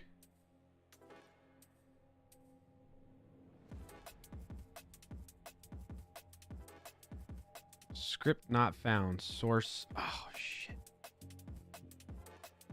Bun run source server.ts. Why didn't that work? Oh, you say the command has to be JS. According to this. In render UI, provide the following values during web service creation. Node bun installs the build command, but then bun app.js, assuming that you created app.js in there, right? Like that's what that's called. Or this one, see, it's app.ts, but then when bun's done with it, it calls it JS. So you can't run it in the same way. So How do I change that?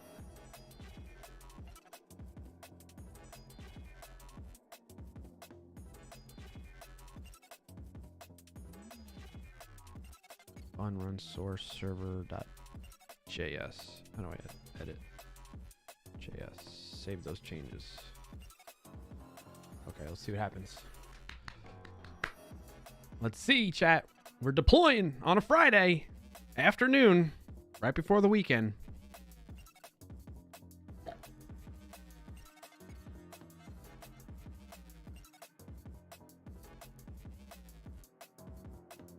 Build successful. Deploying.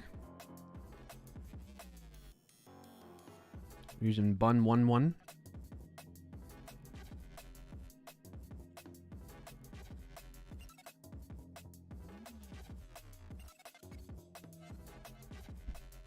Script not found.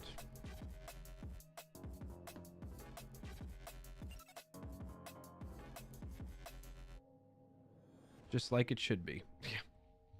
Why is script not found?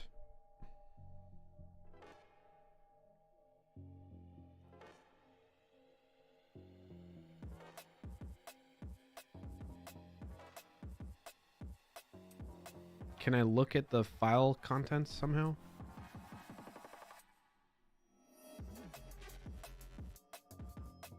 Environment?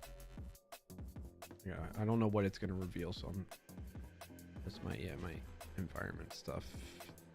If I shell into it, an ls, it's connecting.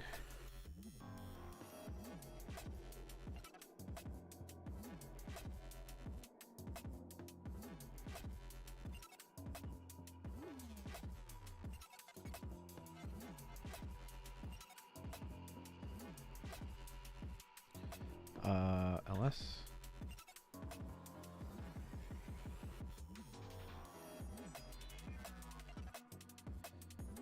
Oh, I never pushed my changes. That's why, chat. Look, I'll show you. It's looking at my... I never pushed my changes up to the repo. So what's in the repo is just all this stuff. I'm a knucklehead. Look, this is what's in the repo. Of course it's not going to find anything.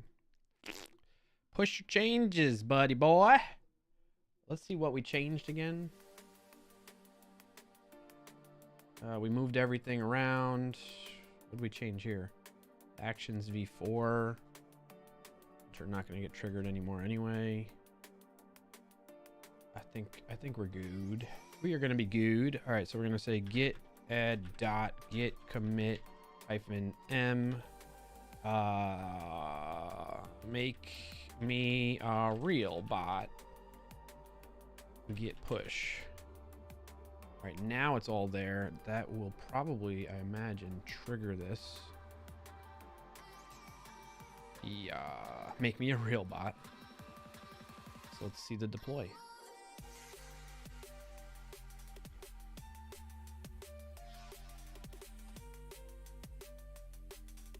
Come on. Come on. Now tell me it's going to be there's no JS. It's going to be like there's no server.js and I got to switch it back to TS.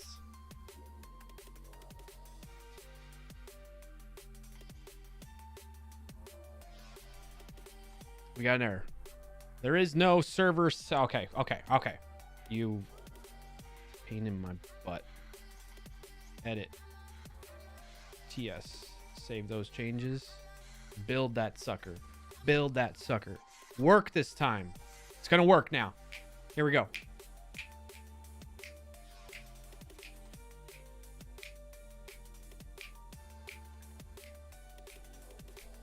Work. Work. Work. Work. Work. Work. Work. It's gonna work. You gotta will it to win it.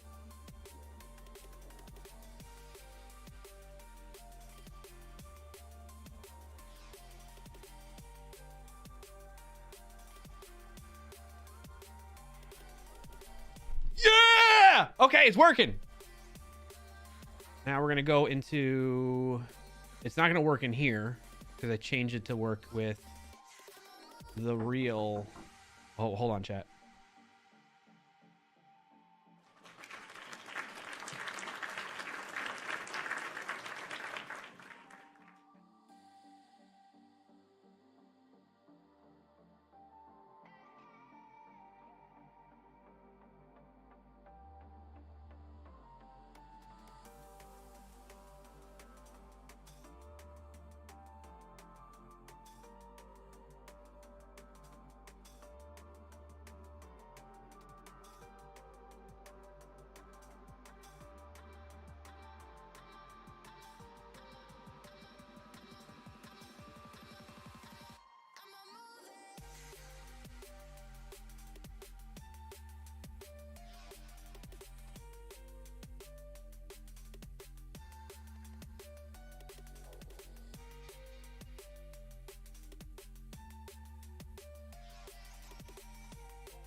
All right, fam's heading out.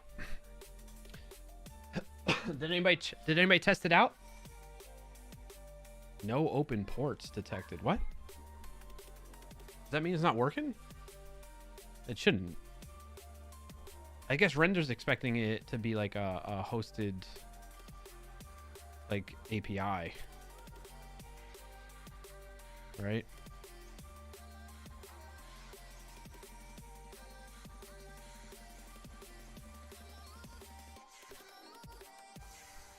Damn, that was fast. Did you see that, chat? Let's see the logs. It's not logging anything there for that. Where was I? Here.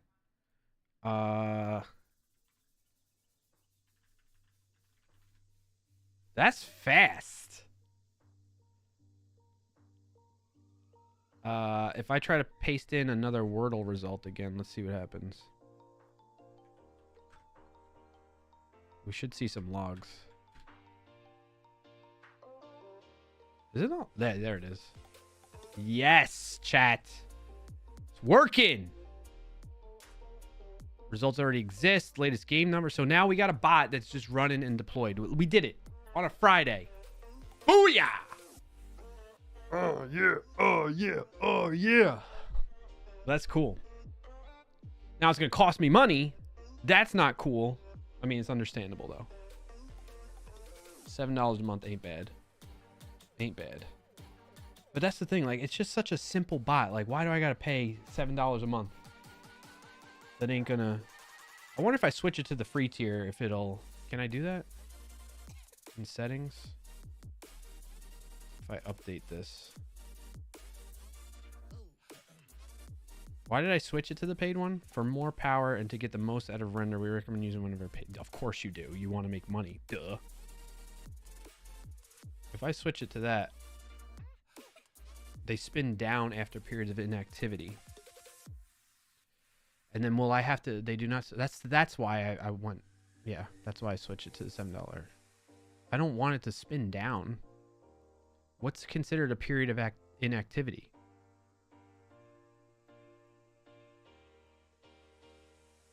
They're a hack to run free tier. I wonder what's the period of inactivity. If it's like, as long as there's something that's happening every 24 hours, then I think we're good because...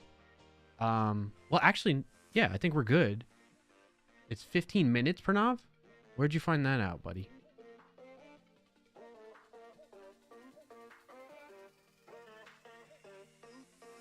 The instance type change will only be applied if the trigger deploy is successful. Yeah, because there's definitely going to be inactivity for 15 minutes.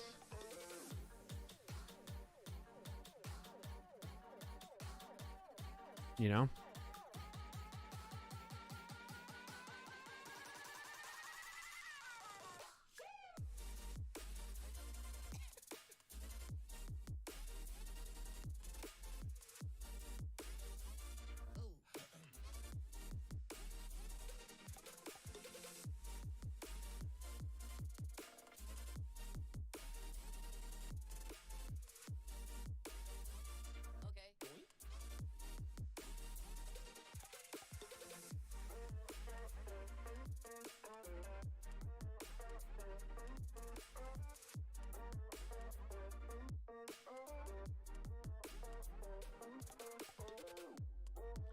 by pinging it on constant intervals. You did a hack. That's I deployed one of my projects sometime back. Did a hack by pinging it on constant intervals. I mean, that could work. Does that add to your usage though, that you end up getting hit with billing, or what?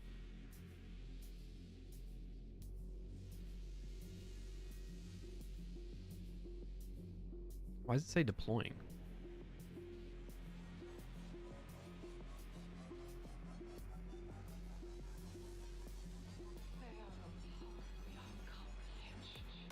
Port scan timed out. No open ports detected. Bind your service to at least one port. If you don't need to receive traffic on any port, create a background worker instead. Docs on specifying a port. Okay, so it needs to be a background worker? I didn't add card, and I think you can also set it to stay in free tier. Let me show you what I'm seeing, chat. So because I didn't run it on port 80 or something like that, it's saying this. If you don't need to receive traffic on any port, create a background worker instead. So let's cancel the deploy. And in here, I don't want to create an environment. What am I saying? I want to add here, create a new service. The long-lived services that process async tasks, usually a job queue. Connect.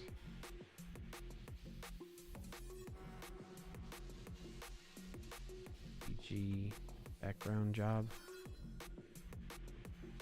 Language node main Virginia. I'm gonna say bun install bun run C server.ts. Oh, so for that you do have to select an instance type for your background worker. So $7 a month still for that. I gotta do the environment variables again.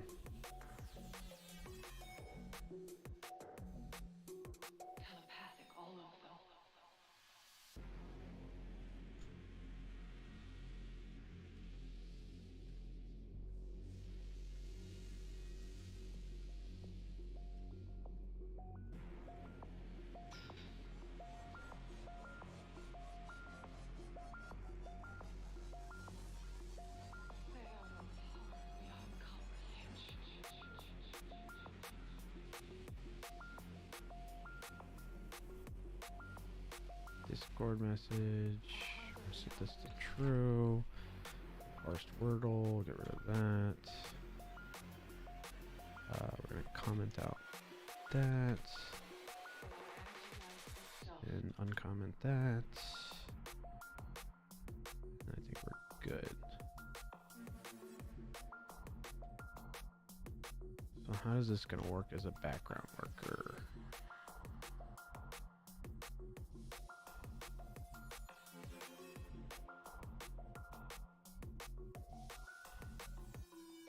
Alrighty, we're gonna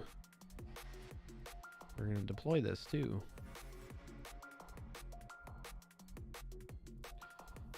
And then I'll have to get rid of that other service once this deploys, I think.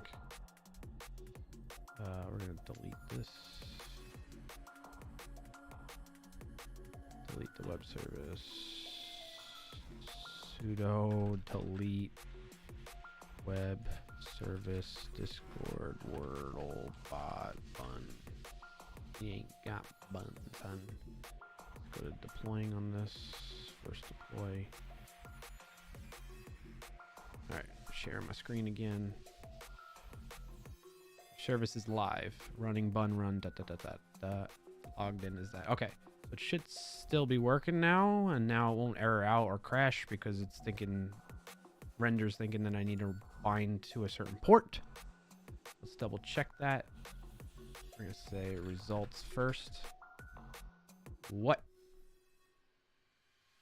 Why did that happen twice?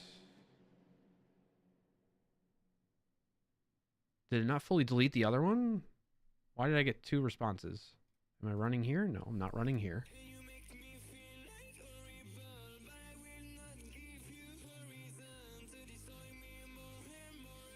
Did you see that? It went twice. Look. Okay, maybe. Well, no, it's twice.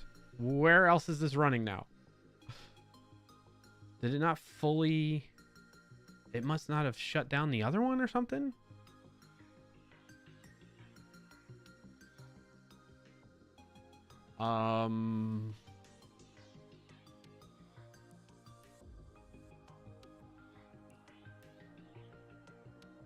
What the fudge? Why is it... Let's try this again.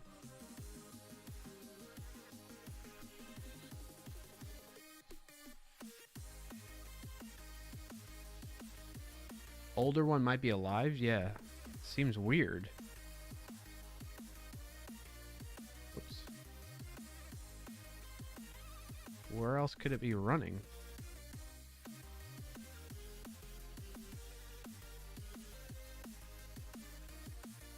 Well, that time it only went once. I think maybe the other one finally shut down or something like that. That might have been it. Okay, it's only responding once now. That's good. And it's so much faster.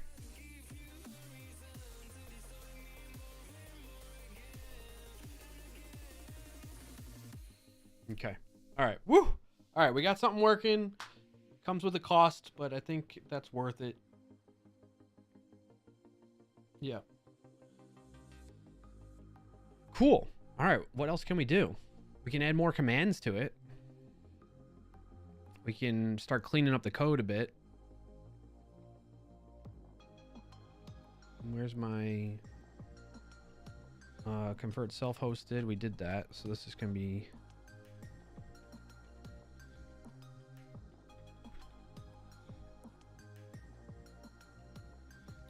Using username, sent the message, find and report their total score in response. Yeah, so we should do...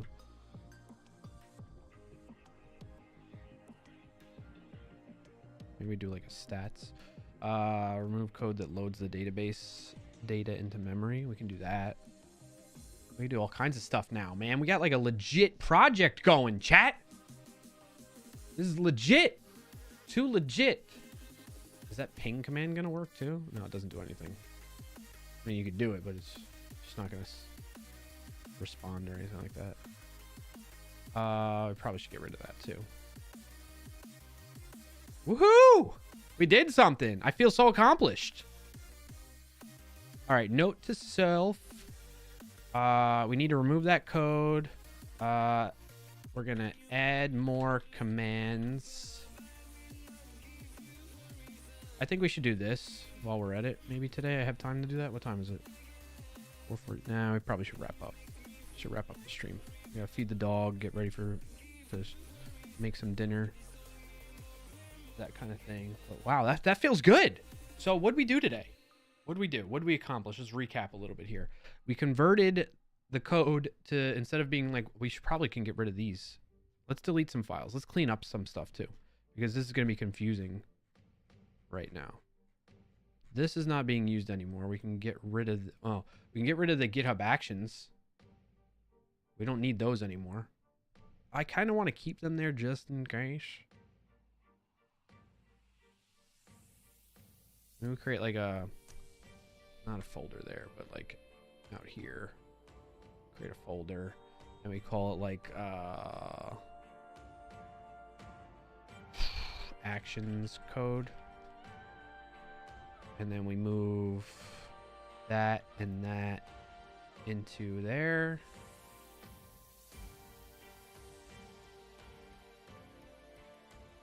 What's score history? This is more of like a helper thing that I did. Move to proper project structure, made it 16 times faster. Heck yeah, exactly. It's like, I don't even know how we're going to be able to time it. It's so fast, right? I think it's a combination of moving it to the proper structure, hosting it more geographically closer to where I am on the East Coast instead of in Frankfurt, Germany, which was there. I mean, the database is still in Frankfurt, Germany, and it's still going faster. That's another thing to realize too. So I don't really have to move off of AppWrite right now in terms of their database service, so free tier. So I'm not paying anything for database, at least. I'm just paying for hosting, $7 a month. That ain't a bad deal. That ain't a bad deal at all. However, it seems like if I were to just get my own VM virtual machine that I pay for $5 a month, I can hook it up to load a bunch of shit on it at once instead of just one thing like this, you know? Environment not having to set is a big plus. Yes, that is the huge plus. So like for $2 more a month, I don't have to worry about managing the VM myself. However, it's $7 per service is my understanding. So like I have this one service that's going to cost me $7, but if I want to spin up something else along with it, that's going to cost more money. You know? Whereas like if I do $5 for a host that has X amount of resources, and you think about the resources, like the specs on this that it's being hosted in, it's you're getting half a CPU and 512s of RAM, I guess that's what that is. Yeah, it's a letdown, yeah. So I might want to, I'll leave it on this for now, but I might want to explore some other hosting options for this, because I don't know that this is necessarily the best approach too. The most cost effective. Because I want to keep it to a minimum. Right? Like it's not like this super critical thing. And so I don't need a lot of resources in the hosting machine, but I want some flexibility with it. All right, I think I'm gonna, we cleaned it up a little bit here, remove those around, probably get rid of this. Let's delete that. We don't need that anymore. The utility folder.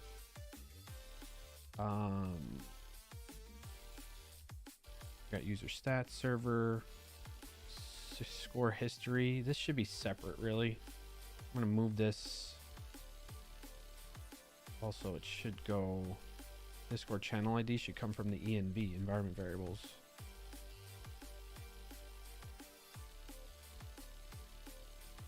Channel ID, yeah, target channel ID.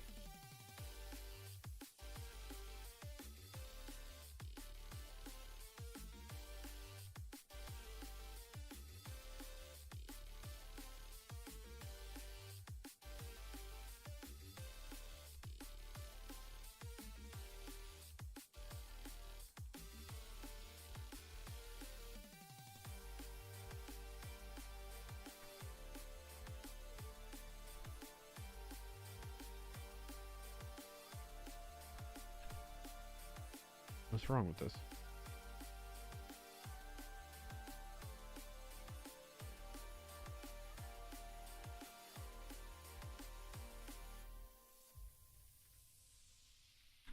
That's what's wrong with it. Did you mean the logical operator instead of... This is meant to be like a one-off thing that I run locally to like update the database. That's what this is. It goes back and it gets every Discord message and iterates over them and adds them into the database.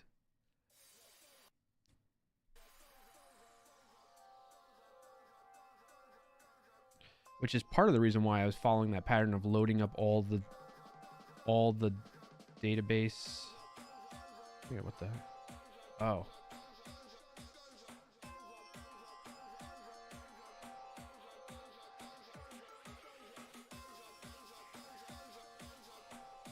Save it like that. Okay.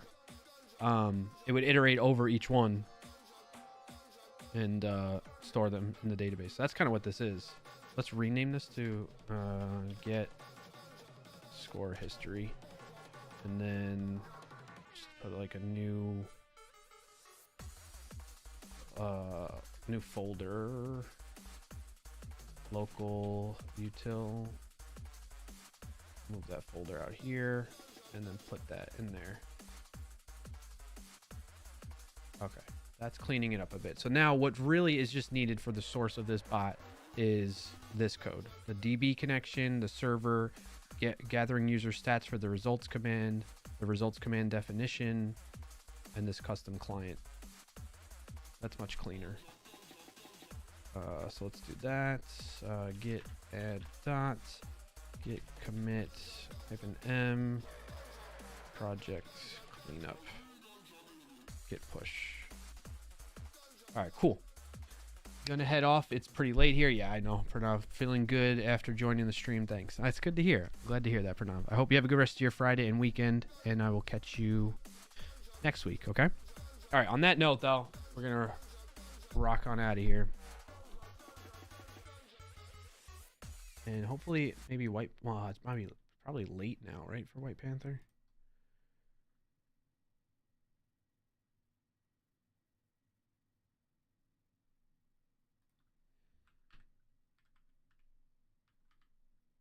Oh, she's still live. Okay.